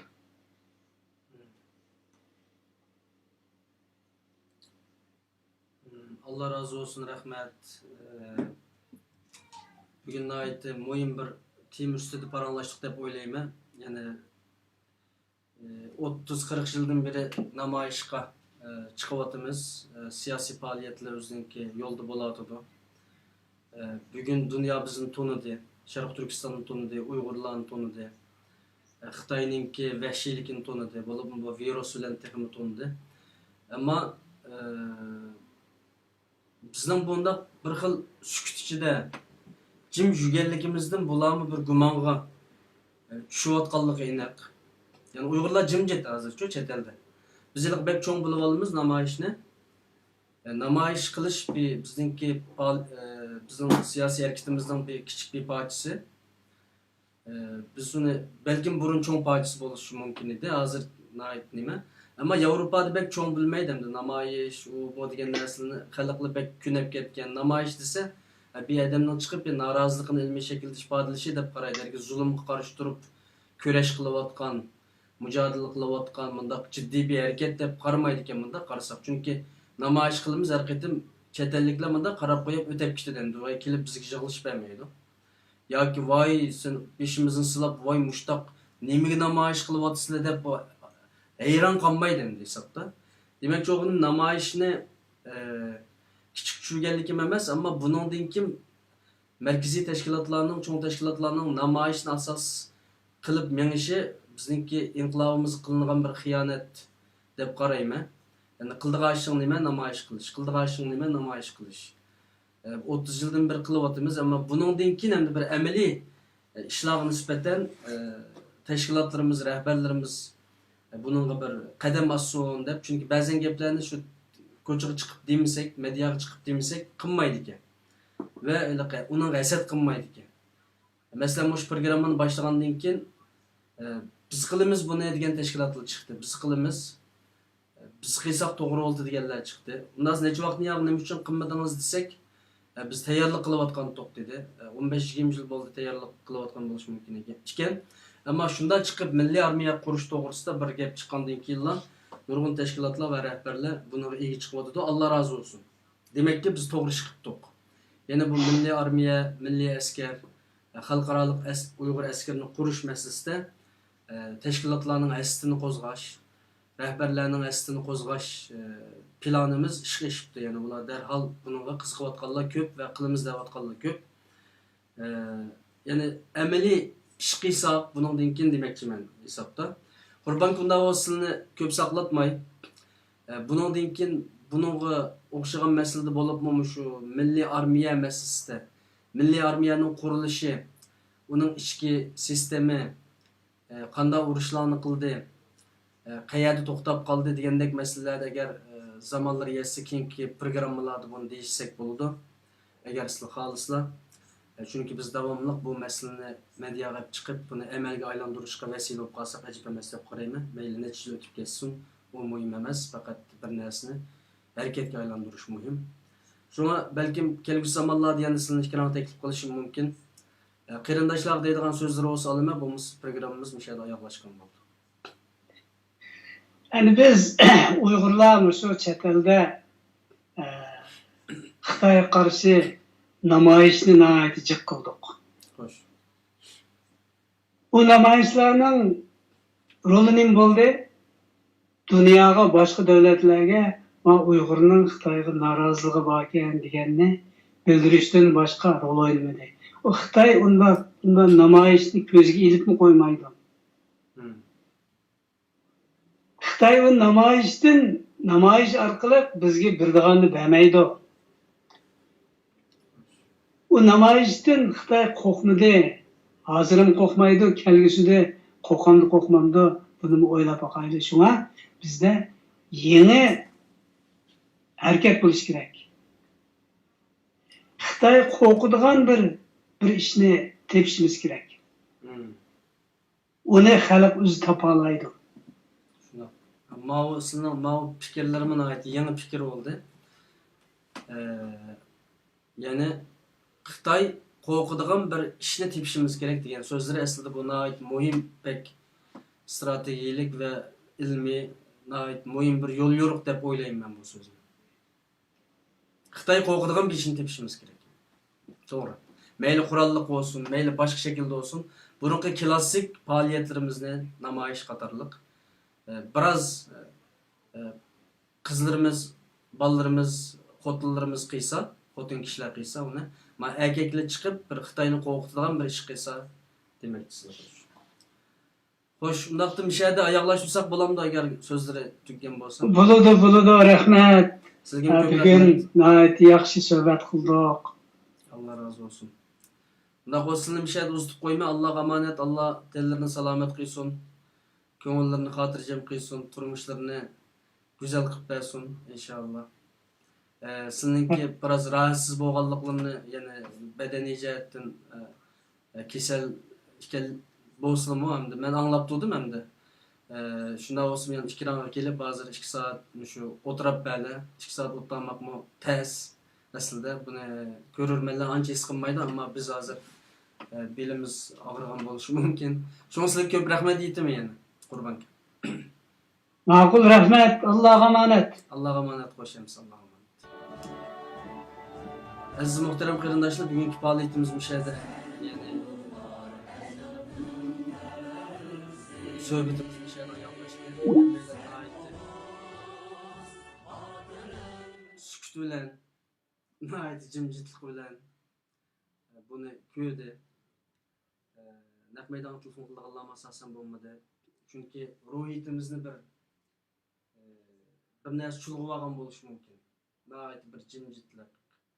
Biz bu yerda qurolning, urushning so'hbatini qilayotgan bo'lsakmi, ammo qarindoshlarda shunday bir jimjitlik, shunday bir sukut, ümidsizlik, nim qilarini bilmaslik, cho'giltib qo'yib bergan odamdek buni gangrab qolgan bir kayfiyatda qarindoshlar bizning so'hbatimizni ko'rgan bo'ldi. İnşallah canlıq vaqtlarımız mı keldi? Allah'tan ümidini üzmeyimiz. Allah bize şunda bir yardım verdi ki inşallah biz bu kollarımızga Kur'an'ı alımız, Xitay'a karşı atımız, ve itişimiz gerek. Bizim iddiğimiz bu. Degan ideyaga, umidga inşallah bir gün kilimiz başladık. Bunun ahiri inşallah Allah'ın nasibi bilen, Allah'ın uğurlaştırışı bilen çıkıdı. Ümitsizlenmeyli, kurallık inkılap kılımen davatkan bir qancha teşkilatlar o'ttirg'a chiqyapti ve bir qancha rahbarlar chiqyapti. Elbette ularga umidimiz bor. Qila olsa Allohning berishi deb o'ylaymiz. Qilolmasa qila oladiganlar chiqadi. Hargizmi cho'qim ma'lum tashkilot, ma'lum rahbar buni qildi deb hozir kesib aytolmaymiz. Allah razı olsun deyishimiz kerak. Ularni qo'llashimiz kerak. Qildigan yerga chiqsin, oyig'ini biz qilaylik. Bugun yoshlarning ichida dunyodagi Uyg'ur muhojirlarning ichida, yoshlarning ichida qurolli harakat qilishni xohlaydigan, xalqaro Uyg'ur askariy armiyasini qurishni xohlaydigan men shaxsan bir yosh tashkilotchi, rahbar yoki bir tashkilotni men ko'rmadim, bilmadim, bugungacha undaq bir ishlar chiqmadi, ammo bir qancha yosh tashkilot rahbarlari bilan telefonlashgan, ko'rishgan bo'lsakmi, ularning undaq bir plani borligi aniq emas ekan. Şu yoshlarning ichidan chiqsin bu ish deb shunday ko'p umid qilaman. Men namoyishni qirila bolalarimiz, xotinlarimiz qilsin. Erkeklar boshqa ish qilaylar aziz qarindoshlar. Xitoy bizni yo'qotayotgan shu mezgilda gapimiz bilan amaliyotimiz birga bo'lsin. O'zimizga o'zimiz xoinlik qilmaylik, o'zimizga o'zimiz munofiqlik qilmaylik. Qisos olamiz deydi ekanmiz. Shaxsan mening fikrim Xitoydan qisos olalaydiganlik qisos ilish. Antin olalaydiganlik antin ilish. Xitoyni qo'rqita oladiganlik qo'rqitish. Qo'ldan har qanday bir ish qila oladigan bir kishi bugungi kunda namoyishga, bununla quruq gapga solmasdan qo'ldan keladigan bir ishni qilish, ya'ni xalqaro qonunlarga uygun şekilde. Şu devletin qonunlariga uygun şekilde, şu devletdagi istihborotlar bilan birlashgan şekilde, şu devletdagi hukumatlar bilan kelishgan bir şekilde Xitoyga qarshi har qanday bir faoliyatni elib berishni mening shaxsiy fikrim. Qur'oni Karimning hukmi shu: Ya eyyuhellazina amanu dukhulu fis-silmi kaffa. Estağfirullah. Sizlar shariatning bütün ishlarini qilinglar. Shariat sizlarga buyurib bergan, islom sizlarga buyurib bergan bütün ishlarni qilinglar. Namoyishlar emas, yig'inlar emas, shuar to'lashlar emas. O'tirib qo'pashlar emas. Bu yerda rasm tutib gap qilib qo'yishlar emas. Bütün Allah sizlarga farz qilgan kurash, Xitoyga qarshi, tajovuzchilarga qarshi bu kurashni umumiylik qilinglar degan oyatiga asosan biz hamma faoliyatimizda umumiylik qilishga tirishishimiz kerak. Bo'lmasa biz mushtaq yig'lab qaqshab kunlarimiz bunun bilan bu ishlar bilan band bo'lishlar o'tib ketadi, yoshlarning xalqimiz u yerda qirilib ketish ehtimoli nihoyat cho'ng. Buning uchun programmamiz bu yerda tugaydi. Davomli biz amaliyotga uyg'un, amaliy ish qila oladigan kishilarni fikrini chiqib, nima ish qila olamiz degan masala ustida davomli paranglashimiz. Bizdeki sohbetlerimizni yaxshi ko'rgan, bununla qiziqqan, bununla bir kuch qassam bo'ladi degan qarindoshlar sizdan hozir qurol olib maydonga chiqinglar deyishim hozir baldur. Alloh xohlasa shu kun kelib qurollarni ilinglar. Xitoyga qarshi bu maydon hozirlandi. Bu o'qni atamiz degan kunigacha bizning bu tashviqotimizni jonlantirib bersanglar, qo'llab bersanglar biz shundan xursand bo'lamiz aziz qarindoshlar. Qo'llab berish gül itib qo'yish bilan, qo'l belgisini besib qo'yish bilan, voy Allah razı olsun deb qo'yish bilan, voy bek yaxshi programma bo'ldi deyish bilan emas, hech qaysisiga men qiziqmayman bunday gaplarni. Faqatla ham bahrilash ko'nikmasini besib qo'yinglar aziz qarindoshlar. Ham bahrilash ko'nikmasini bossanglar, taqim ko'p qarindoshlarga taqalsa, biz shundan shaxsan men shundan xursand bo'laman. Ammo qarindoshim meni qo'llabdi, bizni qo'llabdi deyman.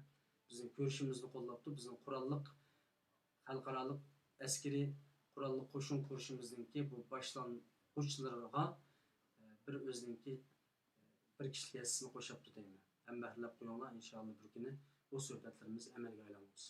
Allohga emanet. Assalomu alaykum va rahmatullohi